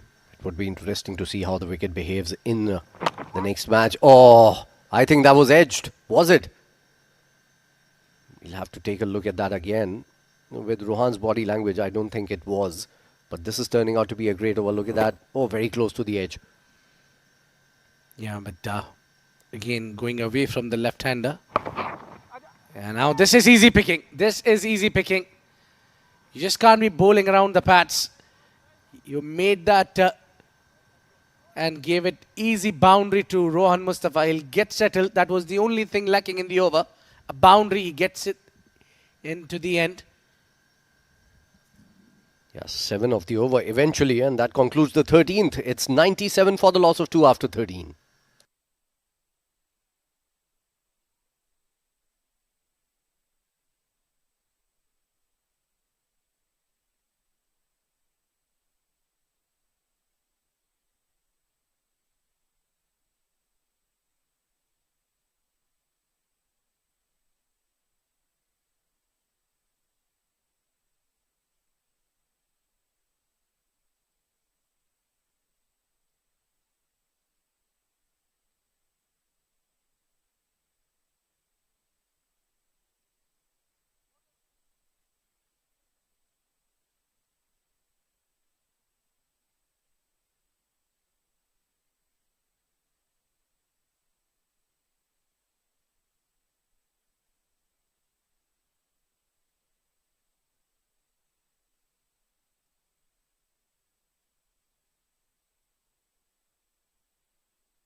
It's going to be Junaid Shamsuddin coming into bowl here now. Desperately looking for a wicket, the Braves. They're lagging behind in this game just a little bit. Because with wickets in hand, they can get 10 runs and over. Oh, nicely bowled. What a start. Some banana swing there. Coming in with the arm and leaving the batter just at the last moment. Beautiful ball. Definitely. They bring the all-rounder Junaid Shamsu. Look at that delivery. That is what we've been talking about. This wicket, all day we can talk about it. Oh, this is up and over. Beats the man. And fielder couldn't do anything. The third was up. He got sliced on it and got 4 runs. Yeah, lucky 4. Very lucky 4. He wanted to play through the covers rather than behind point. But however they come, what's important is they're coming and adding to the total. Easing this chase for the Thunderbolts. It's 100 up with that boundary. 101 for the loss of 2. What a spirit chase this has been for the Thunderbolts. We thought 165, maybe a little too much with that hitting coming in from both ends in the last few overs of the first innings. But now things are looking pretty decent for the Thunderbolts, and they still have a lot of batting to come. This is down the ground, up in the air, straight to long off. Only a single this time around. Rohan Mustafa out of nowhere has gone to 41 of 33 deliveries, and Ramiz is now looking to press the pedal as well. 12 of 17. Yeah, until now, Rohan Mustafa was doing the heavy lifting. Was finding the boundaries here and there. He was so good at picking up gaps. Especially that shot he played straight down the ground. That was a special delivery. Now the fielder coming in from a square of the wicket. Ghaffar. Good ball. Nice ball. Looking at the umpire, waiting for the signal, which was never there. It was a decent delivery. That's one problem with Rohan Mustafa, because he clears his front leg so much that sometimes he gets too away from the ball outside the off stump. And that was the case on this delivery as well. Good thinking from Shamsu. But the good part, Rohan goes for all his shot. He doesn't let the bat hang around. Well, this time it's a wide called by the umpire, rightly so as well. It was a poor delivery, mind you. It was a full toss also. Decent over this from Junaid Shamsu. You can't give those easy runs away. You can't give those wides away. Yeah, all the time he's trying just to keep it away from his arc. And again, through the covers, they would be running hard. Rohan Mustafa. But Ramesh Shehzad doesn't like to run much. So it's going to be only a single this time around again. A decent over for, in fact, that's two. That's good running between the wickets here. So that's two for Rohan Mustafa. Takes the total to 105. 8 runs of the over in the first 5 balls. Yeah, as I said, he's a fighter there. Oh, what a catch. What a take that is. Goodness me, Hamdan Tahir, beautiful take that is. Yeah, he plugged it literally out of thin air. I thought it was beyond him, and then it was in his glove. What a catch. What a Superman effort coming in from the keeper, Hamdan Tahir. Rohan Mustafa, who was looking good, departs now of 43 of 36 deliveries. He's gone on the last ball of the 14th over. 14 gone, 105 for 3.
Heather Ali to continue here. He's bowled really well.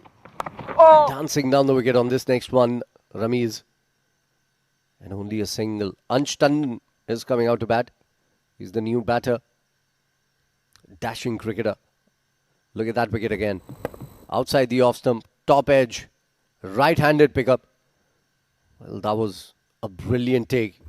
He didn't go left-handed here, Hamdan Tahir. And that was a little strange for me, but what is important is he caught it, and caught it brilliantly to add 105 for the loss of 3 after 14. 61 before this over were required of the remainder 6 overs. 61 runs. That's around 10 runs and over. Gettable, but with wickets falling, it will become very difficult for the batting unit. I think they did well by picking up Rohan Mustafa, who's troubling the bowlers. And they have done well. Now they need to put the pressure on. Just don't let the batters settle. What I think, bring your best bowler and get them out. Absolutely. One of the best bowlers bowling right now. Heather Ali has bowled really well. Picked up the first wicket as well. In his very first over, I think. 13 of 18. Ramiz under a little bit of a pressure here. And this is up in the air. Somebody needs to get underneath it. Somebody does. Rais Ahmed it is. And takes a comfortable catch. This is a huge wicket. And this is going to change the complexion of the game now. Well, that's very difficult catch. In fact, that's very difficult under the lights. You need to judge it really well. Ramesh went a little too far from the ball. Still tried to clear that fence. Will not be able to clear that man. The big man takes that catch. And it's a big wicket, huge wicket in the context of the game. Ramesh Shehzad takes the walk out. 13 of 19 deliveries. 107 for 4.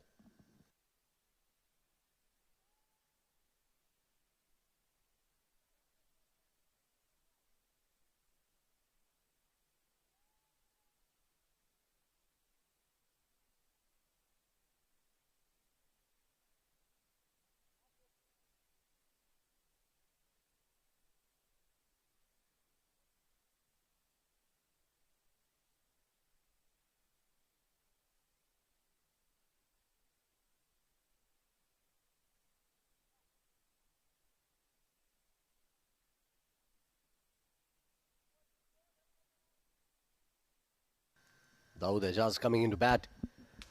And things have been pulled back slightly by the Braves. Two very good wickets here. Two set batters walking back. Two new batters on this wicket. Trying to chase 10 runs and over. It's not going to be easy for them. As a single has been taken, he's off the mark, Dawood, on the very first ball. Yeah, the challenge is that they need to pick up boundary every over, at least a boundary here. In this over so far, they haven't picked up a boundary. Rather, lost a wicket as well. That to a big one, Ramesh Shehzad. Departing after playing 19 deliveries. Yeah, not a very good knock from Ramesh Shehzad. This has been swatted away. Only a single to end the over. Very good over. Heather completes his spell and he might come back and bowl another over. He might be the super bowler because he's bowled really well. 4 overs, 19 runs, picking up 2 wickets. That's the end of 15. It's going to be a change in the com box. Rashid Mohammed is going to be joined by Ahmed Khwaja.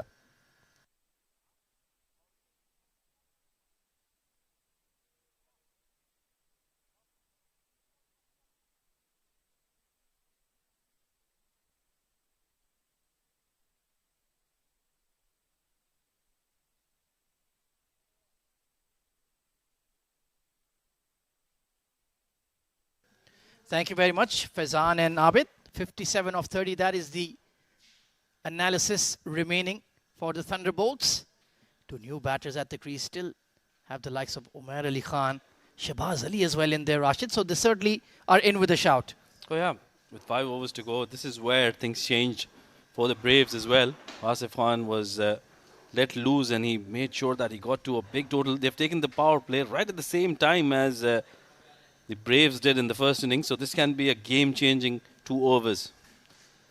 It has been entrusted to Abdul Ghaffar, seems to be the one warming up, so I reckon it's going to be him, yes. So the third man is up, the fine leg is up. He's taken a long on and a deep square leg to the left-hander for Ansh Tandon. So if he's willing to play the short ball, good luck to you. And I think this is probably, the statistics show that it is going to go against the batting side. 2 new men out there, you take a power play, this wicket is playing a little difficult for the batters to come in straight away and hit those shots. Here we go then. Floating power play in progress. And he's clipped it in the air towards fine leg. Over the fielder, in fact, over everything for 6. What a shot, Ansh Tandon. Yeah, that's a wonderful start to the over. It was a slower delivery. I think he didn't pick it up, but just went through with the shot and got a good connection on that one. That's an excellent start to the power play. Well, this lad has always had the gift of timing. Look at that. Just a flick of the wrist like you mentioned, and it's flown out of the park. So that's just the start the Thunderbolts needed in the power play. Yeah, 57 of 30. It's pretty doable, but you need intent here and you need to make sure you find gaps. Recently capped by the UAE is Ansh Tandon. Very fine left-hand batter. Just perhaps struggling to define his role in the team. This is pitched up and firmly driven, but easy single there. Mohammad Usman was on his heels there. So just talking about Ansh Tandon, how do we utilize him to maximum effect in T20? Well, I think he needs to come in at number 3. He needs to take his time. He's the kind of player who, like you mentioned, has got brilliant timing behind him. So he would probably be the one who anchors the inning towards till the end. And then once he gets settled down, I think that's where his full potential will come. And benefit the team he's playing for. At the moment, he's coming in as a finisher. And I think it's slightly difficult for a batter like Ansh Tandon, who's very good, but he just needs a little bit more time in the middle. Absolutely. I think you've summarized it very well. He needs to be given maximum opportunity to build an innings. And when he's set, he can just hit those boundaries at will. 50 needed of 28. Dawood Ijaz on strike. Oh, bottom edge. Gone through the keeper. Those are difficult to take, but no serious damage done. Only one added to the score. Yeah, good effort by Hamdan Tahir behind the stumps, making sure he gets some part of his hand to that and doesn't allow it to go all the way for a boundary. That could have been easy 4 runs. Bottom edges, like you said, are very difficult to field, especially for the wicket keepers. That odd bounce as well. 49 needed of 27. We're seeing a thriller in progress here at the ICC Academy. The ILT20 Development Tournament is hotting up nicely on day 2. Of course, we have yet another game coming up at 8:30 p.m. local time in about 45 minutes. It's going to be the Pearls taking on the Marvels. Should be a fascinating affair. Edged, and the third man is up. That will scurry away for 4. Well, Ansh Tandon wouldn't mind those. That was a well-directed shot, I would say. Didn't plan to hit it there, but the intent was there. He made room for himself, tried to play it through the offside, got a very thick edge, but those are 4 very important runs, and this is where I think somebody needs to raise their hand, just like Junaid Shamsu did in the first innings, got 31 of 10 deliveries. Ansh Tandon can be that man who can produce that kind of an innings and bring that impetus into this innings to chase down those 166 runs. Just missed his length there, Ghaffar. Unlucky. But anything that is not completely in the block hold will travel. So playing a mini blinder here. Ansh Tandon 13 off 6. On strike again. And this has been chipped over the point fielder. And that is going to run away for 4 as well. Well, that is the kind of shot he wanted to play on the previous delivery as well. But this time, he made sure that he waited for the delivery and played it right under his eyes. That was a wonderful shot. Didn't try to keep it along the carpet. Played it over that fielder's head and got 4 very important runs. This is turning out to be a brilliant, brilliant innings from young Ansh Tandon. And what a way to get the start of the power play over. Well, you've taken the protection deep on the leg side, but you haven't bowled full or straight or back of a length or wicket to wicket. So Ansh has calculated it very nicely, and he's taken plenty of runs off this over. 6 and a couple of 4s. Abdul Ghaffar under pressure, gone for 16. And he takes it towards mid-wicket. Has it got the legs? Oh, yes, it does. Maximum. Oh, what a wonderful shot by Ansh Tandon. Fetched that from outside off stump and placed it perfectly. Look at the timing of that one. Didn't use any power whatsoever. That's a wonderful shot, and I can tell you, this has been a game-changing over for the Thunderbolts. What a way to start that first power play over. 131 for the loss of 4 after 16.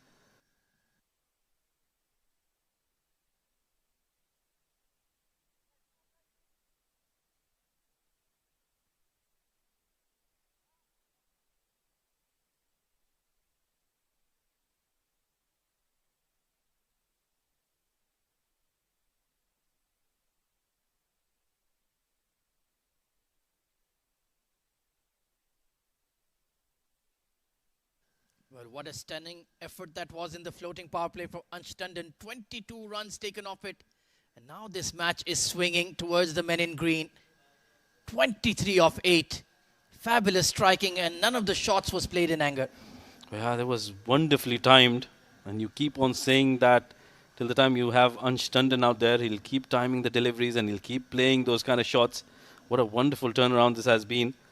Normally, as I said earlier, he likes to take his time, but I think he's worked on those big hitting. And he certainly proved to be a game-changing knock so far. 23 of just 8 deliveries. What a special knock this has been from the young man. And now I think he needs to make sure that he takes that responsibility on his shoulders and finish the game. And that is where this will count. 35 of 24. Not a difficult task with 6 wickets in hand and 2. Well, Ansh Tandon, Dawood still young out there. But I think both these players can run really quick between the wickets. So Hafiz Almas has been entrusted with the second floating power play over. Mid-off is up, mid-on is up. So he's taken protection towards deep cover. And where is the other one? That's the one I'm trying to figure out. Maybe a deep third in place. So leg side, you have runs on offer. Dawood Ijaz, if you can take them. And he's pulled it towards mid-wicket. Fielder just over his head. Nasir Faraz hightailing after it. And there could be a run out here. Yes, confusion. And that's disaster for Thunderbolts. Oh, they didn't need that. They didn't require that at this moment of time. Both of these batters were looking very good. We'll have to see who the culprit is. It's Dawood Ijaz who's walking back, but well, who's calling for that second? Yeah, I think he was turned back by Ansh Tandon there. Let's take a look. Ball got big on him, couldn't execute the pull. But two were certainly on there. And Nasir Faraz kept his cool. Both batters stranded at one end. And unfortunately, it has to be Dawood Ijaz who has to head back to the dugout. 132 for 5.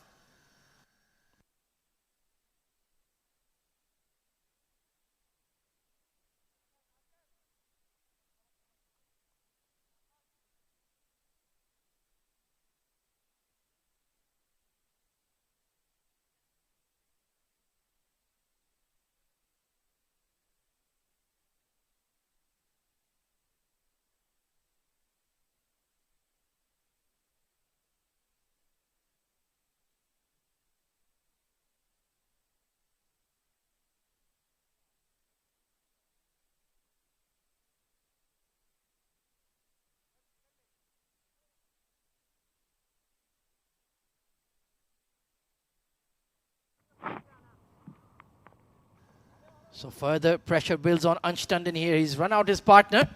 Miscommunication. A bit of relief for the Braves. But they need to see the back of Ansh Tandon. Hafiz Almas steaming in. Slow delivery. That's beautifully bowled. New batter in alongside him is the dynamic all-rounder Umair Ali Khan. A perfect scenario for him, isn't it? He likes to come at this situation where you require 34 or 22, you require 7-8 runs and over, and he backs himself to chase those down. With Ansh Tandon playing so well, I think both of these batters need to make sure that they get this target down. And I think if both of them play sensibly, they can get it even in the ninth before the 20th over. It certainly feels like game in hand. So the Braves will need to make something happen here. And that something is called wickets. 4 deliveries remaining for Hafiz Almas in this floating power play. Oh, beautifully bowled. That barely got above the pitch. That was what you call a genuine slower delivery. That's a wonderful delivery outside off stump. And he's realized that Ansh Tandon is very strong through the onside. I think he just needs to play a little more sensibly. If he's not getting those boundaries in, remember he's got a very able partner, Umair Ali Khan, at the other end. Get that single in, keep rotating strike. You can't let that difference between the number of runs and the balls increase. Yeah, I think he's in that power hitting mode, so premeditating his shots, and that's exactly what Umair is telling him, to watch the ball, play it to the right areas, and you will be rewarded. Of course, only 2 fielders outside the 30-yard ring. It's been a good over from Hafiz so far. Oh, got big on him, edged, but straight to short third. Well, once again, the pendulum of this match is swinging towards the men in yellow here, Rashid. Yeah, 3 dot balls, a wicket on the very first delivery. That's what happens. Wickets can slow down the scoring of run. And that is what has happened in this over. Very good comeback by Hafiz Almas. I thought wasn't a very good choice considering the number of runs he's given away. But what a repayment of faith this is in the captain by Hafiz Almas. Ghaffar went for 22 and he's only gone for 1. So overall, in the overall context of things, if you only concede about 12.5 runs in the power play, it's not too bad at all. Final 2 deliveries. Once again, bowled into the pitch. Can only swivel on it for a single towards mid-wicket. This has been an outstanding over from Hafiz Almas. It has been fabulous. Especially because momentum was towards the Thunderbolts with that previous over going for 22 runs. You'd probably expect another 10, 12 to come in this over, but this has been a brilliant over. And like you were saying, that pendulum has certainly shifted. The balance is right there now. Umair Ali Khan, new to the crease, but not new to this situation at all. He's a big striker of the ball, likes to go after the bowling. 33 of 19. Hafiz Almas needs to bowl one more good delivery here. And I think this match is anybody's game. Can he deliver? Or will Umair Ali Khan deliver a serious punch? Exciting stuff here. Yeah, expect that slower delivery. That's what I would bowl to Umair Ali Khan, deceiving with that. He's got a brilliant slower delivery and he's done that previously as well. Well, this time trying to cut it away behind point, but it is a dot ball. 33 needed of 18 for the Thunderbolts.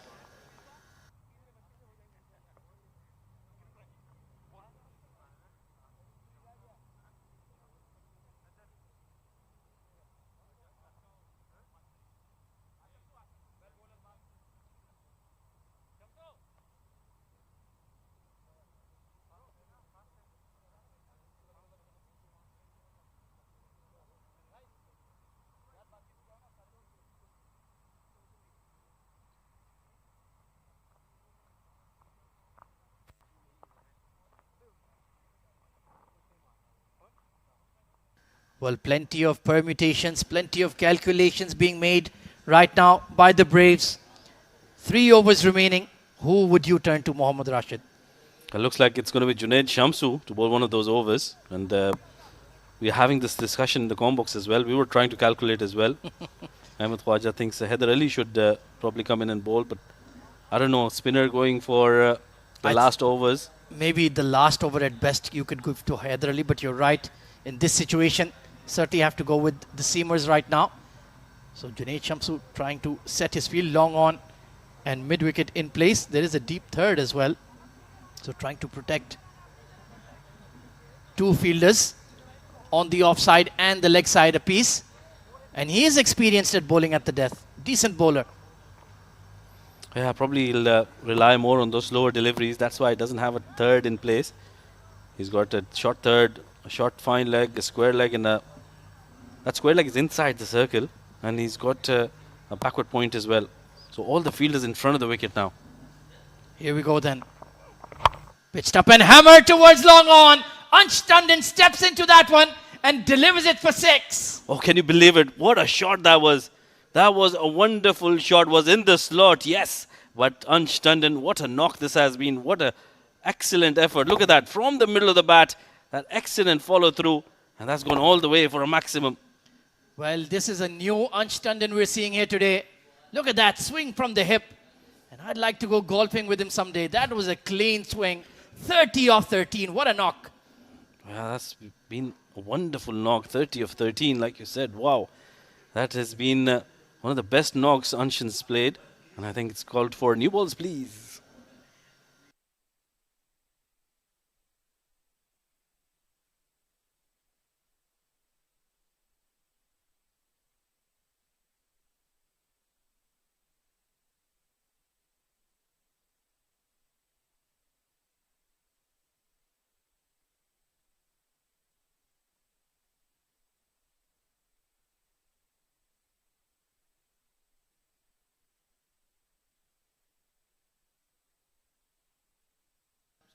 Well, Ansh Tandon is a one-man army right now. 27 of 17 required for the Thunderbolts. 30 of 13. A magnificent cameo.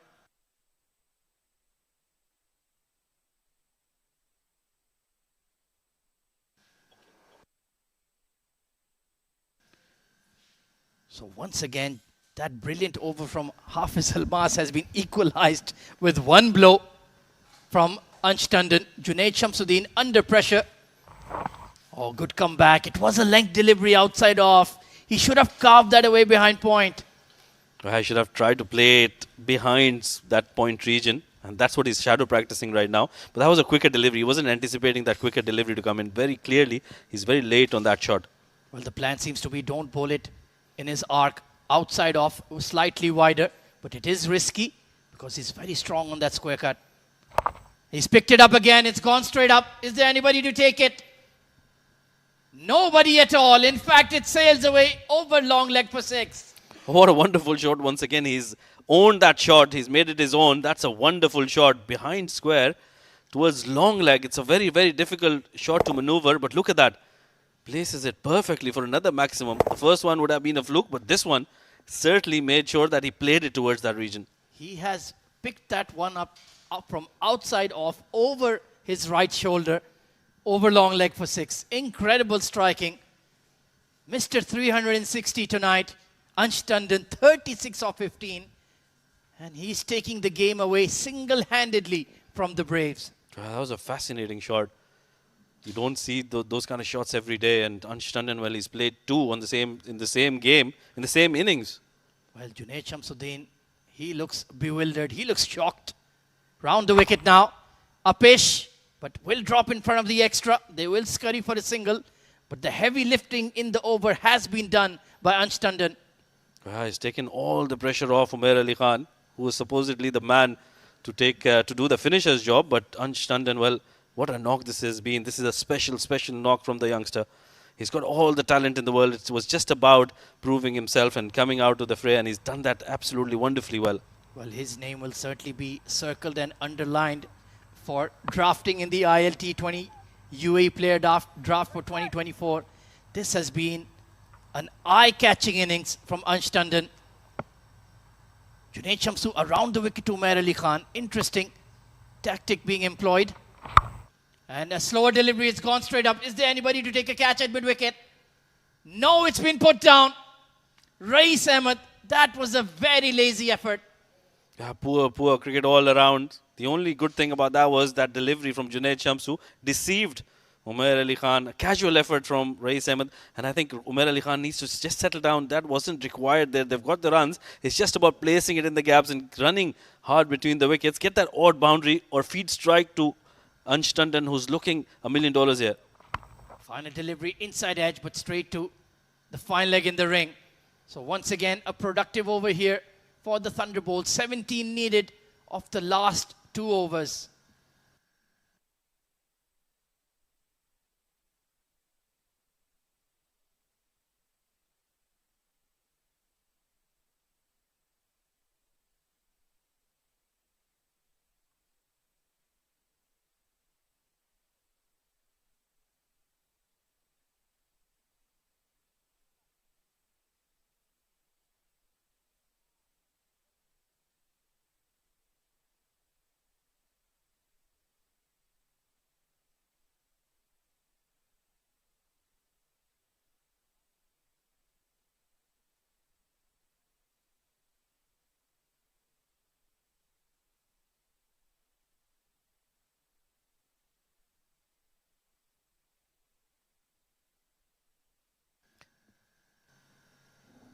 Well, the super bowler rule has been activated here. We were speculating on it. And here we go, Rashid. They have rolled the dice. It's going to be Haider Ali. Yeah, well, interesting choice here. We saw in the first innings, Rohan Mustafa going for a lot of runs when bowling that Super Bowl over. And he was bowling the last over of the innings. But now, Haider Ali, he'll be up against Umair Ali Khan and Ansh Tandon. But I think this is a good choice because Ansh Tandon likes pace on the deliveries. He's played some wonderful shots, but he's made sure that he plays in the gaps. But Haider Ali is a very, very difficult bowler to maneuver. Here we go then. Penultimate over of the game. 17 to defend. Umair Ali Khan on strike. And he's just zipped it through. Takes a single towards the long on region. The matchup suits Ansh Tandon. But Haider Ali is a very, very intelligent bowler. And Ansh Tandon needs to be very careful. If they can get somewhere around 8 or 9 runs in this over, they will be facing the last over towards the shorter part of the ground for Ansh Tandon. And I think he needs to make sure that he doesn't give his wicket away. Play it till the last. Take it as deep as possible. 150 has been raised for the Thunderbolts. It's been a pulsating affair. And I can only imagine how good the next game is going to be. Meanwhile, this one is yet to be decided. 16 off 11. Ansh Tandon eyeing that square leg region. Haider Ali moving in. He steps out and smacks it straight. Long off will be busy here. And he does well to keep it to 1. That's excellent work. Yeah, very good fielding. Good intentful shot coming in from young Ansh Tandon as well. So 15 of 10. Now Umair Ali Khan has got the shorter part of the boundary towards the onside. He can probably try to go for that slog sweep. Well, he needs to just put one out of the park, and that will settle the contest. Steps out and towards long on again. Only going to be 1. So far, it's been a brilliant over from Haider Ali. Yeah, it's been a wonderful over. He's just made sure that he doesn't give that pace away. He's darted them in against Ansh Tandon, but bowled a little bit slower to Umair Ali Khan. He's making sure his square leg is in the right place. Very important field set. Will Ansh go for that slog sweep, that lofted sweep in the air? 38 of 17. He's already played a blinder and a half. Steps out towards long off again. This is a fascinating chess match. Another single. Yeah, this is very good bowling from Haider. We were skeptical about how a spinner will bowl at the death of the innings, but Haider Ali, well, he's proved himself to be a wonderful bowler. Just 4 singles in those first 4 deliveries. They need a boundary here now, the Thunderbolts. Well, I'm going to ask you another question. You'll put you in the hot seat after this delivery here, Rashid. So be prepared, as is Umair Ali Khan. 5 of 5. Oh, that's going to be a wide. Extras added to the column. Frustration for Haider. Well, who bowls the final over, Mohammad Rashid? Well, that's a tough one. That's a very, very tough question. Maybe Hazrat Bilal, maybe Abdul Ghaffar. You turn back to him once again. You have to back your ace. And this has been hit in the air. Umair Ali Khan, has it got the legs? Oh, yes, it does. All the way for 6. Well, that was the maximum they were looking for. And now it doesn't matter who's going to bowl the last over. Just 6 runs required of 7 deliveries. But what a shot that was. We were talking about how he needs to bring in a slog sweep, and he's done exactly that. Look at that. From the meat of the bat, and off she goes for a maximum. This is one of the most important maximums Umair Ali Khan has played. Never in doubt. Cleanly struck.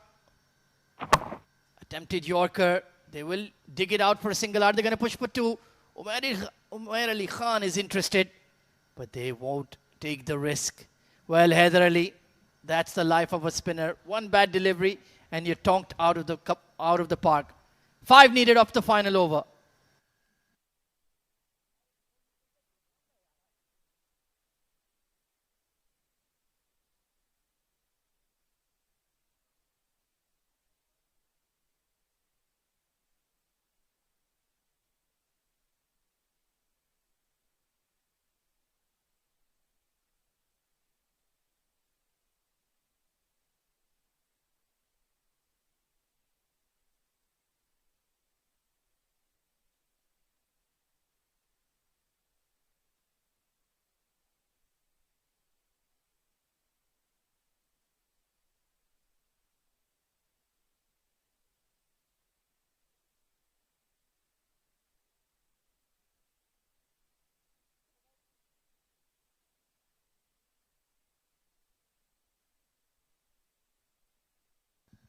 So 5 needed off the last over. The helmets are out. That means it's going to be a pacer. But the Braves, the body language says it all, Rashid. They look a bit deflated, a bit defeated. Yeah, with under run a ball required in the last over, and with 2 set batters, Umair Ali Khan, that maximum was wonderful. That was much needed, much required for them, and he's produced that. And what a turnaround of events. What a wonderful game of cricket this has been. It's truly been a seesaw affair. 35 of 24 became 33 of 18. And then Ansh Tandon decided to go absolutely ballistic. 39 of just 18 deliveries. A fabulous cameo from him. But still, they're not over the line just yet. Deep third in place for Abdul Ghaffar. 5 to defend of 6 deliveries. Umair Ali Khan. Oh, beats him outside off. They're looking for a single. None on offer. So a dot ball to start. Well, once again, it's drama here. Umair Ali Khan trying to go big. I think he just needs to just place it in the gap. And with Ansh Tandon playing so well against Abdul Ghaffar, give him strike. Let him take those 5 deliveries and get this done. There's the long off, long on, deep third, deep cover, and only one man on the square region of the leg side. So the plan is going to be to bowl across you. Can you manufacture a shot over that square leg region? 5 off 5 as Ghaffar steams in. He's cracked it over point. There is a deep cover. Are they going to challenge Nasif Faraz's throw? No. It's going to be the man of the moment now. Ansh Tandon on strike. Yeah, and I think they need to be very sensible here. They don't need to do anything extraordinary. Just 4 runs or 4 deliveries. Get those singles in. Get a double in the middle. And just play risk-free cricket and get it done with. They don't have to really bother about the run rate at the moment. Just get it over with, because I think Ansh Tandon has played a superb knock. This has been a match-changing knock by the youngster. Well, I'm going to take a wild guess here. I feel Ansh is going to try that ramp over long leg. It's worked for him. He hasn't quite ramped it. He's used his wrist to get it for 6. I think he'll try it again against Ghaffar to seal the deal. 4 needed of 4. What a fabulous game it's been between 2 top sides. He's pulled it away over square leg. And this may go all the way for 6. What a shot from Ansh Tandon to seal the game. Magnificent knock. Oh, that was a thunderous shot from the Thunderbolts. And Ansh Tandon, take a bow, young man. What a knock this has been. 45 of just 19 deliveries. Look at that pickup shot. That has been a wonderful, wonderful knock. It has come at the right time for the Thunderbolts. And what a way to end the innings. And well-deservedly, it was the man of the moment, Ansh Tandon on strike. Unbelievable innings from him. 45 of just 19 deliveries when the pressure was well and truly on. And he'll remember this knock for a very long time. We will certainly remember this knock for a very long time. It's victory for the Thunderbolts with 3 balls to spare and 5 wickets in hand. What a fantastic match. Yeah, it's been a wonderful, wonderful knock. First, we saw Asif Khan with that fabulous innings in the first innings, setting up that 165 runs.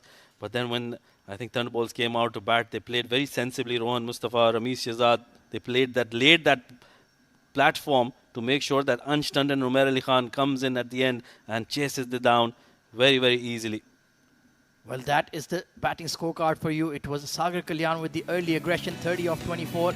Rohan Mustafa built a partnership with Ramesh Shehzad, but it was that young left-hander, Ansh Tandon, 45 of just 19 deliveries, supported by Umair Ali Khan to put the cherry on the cake for this spirited and wonderful, entertaining run chase. Yeah, it has certainly been very, very entertaining.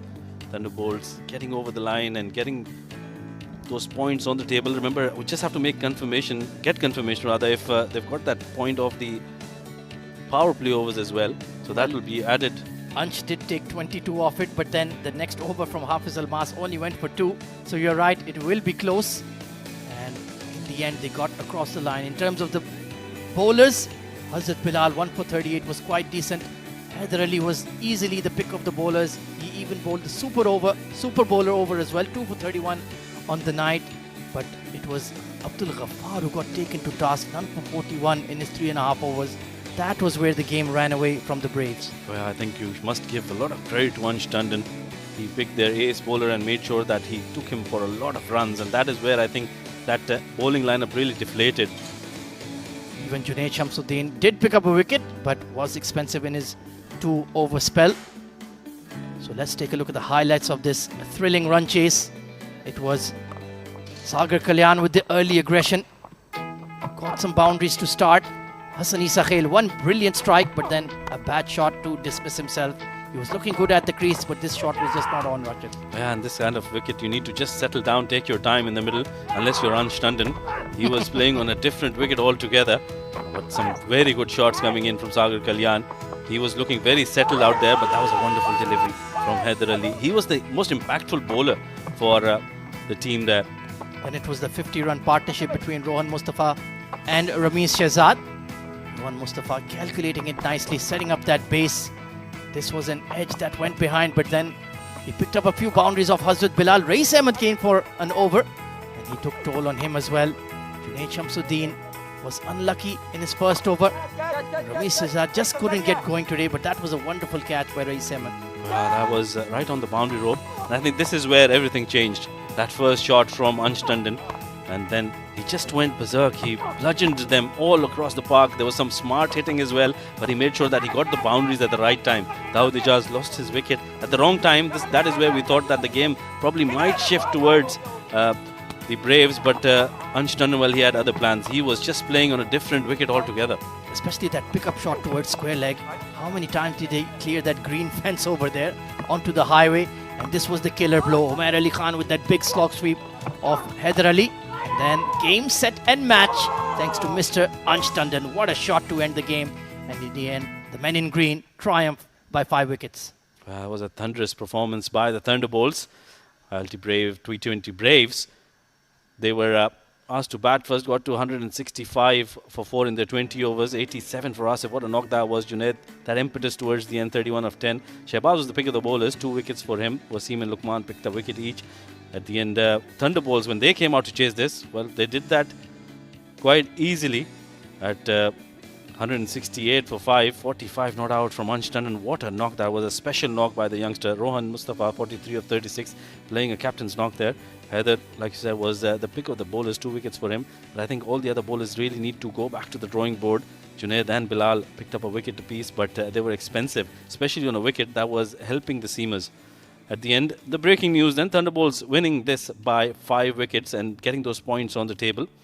Well, let's not waste any more time. Let's head down to the sidelines where we've got Faizan Khan with the post-match presentation ceremony. Welcome to the post-match presentation of match number 3. Thunderbolts eventually winning it. It was a thunderous win for them, and that's courtesy one batter. I'm going to talk about him in just a little bit, but in the presentation party, I have Mr. Iftikhar Ali, the match referee, who's going to hand it over for his 45 not out of just 19 deliveries. It's Ansh Tandon winning it thunderously for the Thunderbolts. Brilliant performance coming in from him. 5 sixes on a very difficult wicket and 2 fours as well. Ansh, what was going on in your head while you were batting out there and runs were required at more than 10 runs an over when you walked in?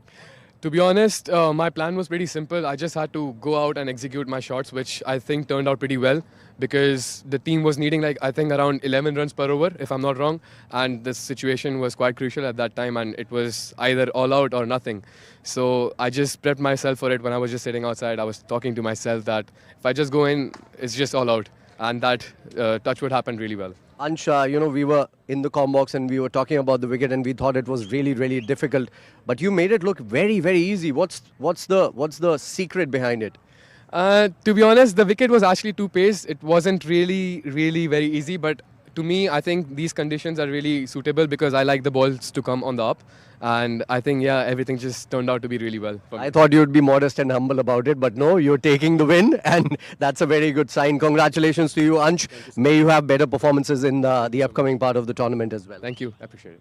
Well, that was Ansh Tandon. He is the player of the match for this match number 3. We have another game lined up for you, and the toss is going to happen in a short bit. It's going to be Pearls versus the Marvels. That is game number 4 coming up next.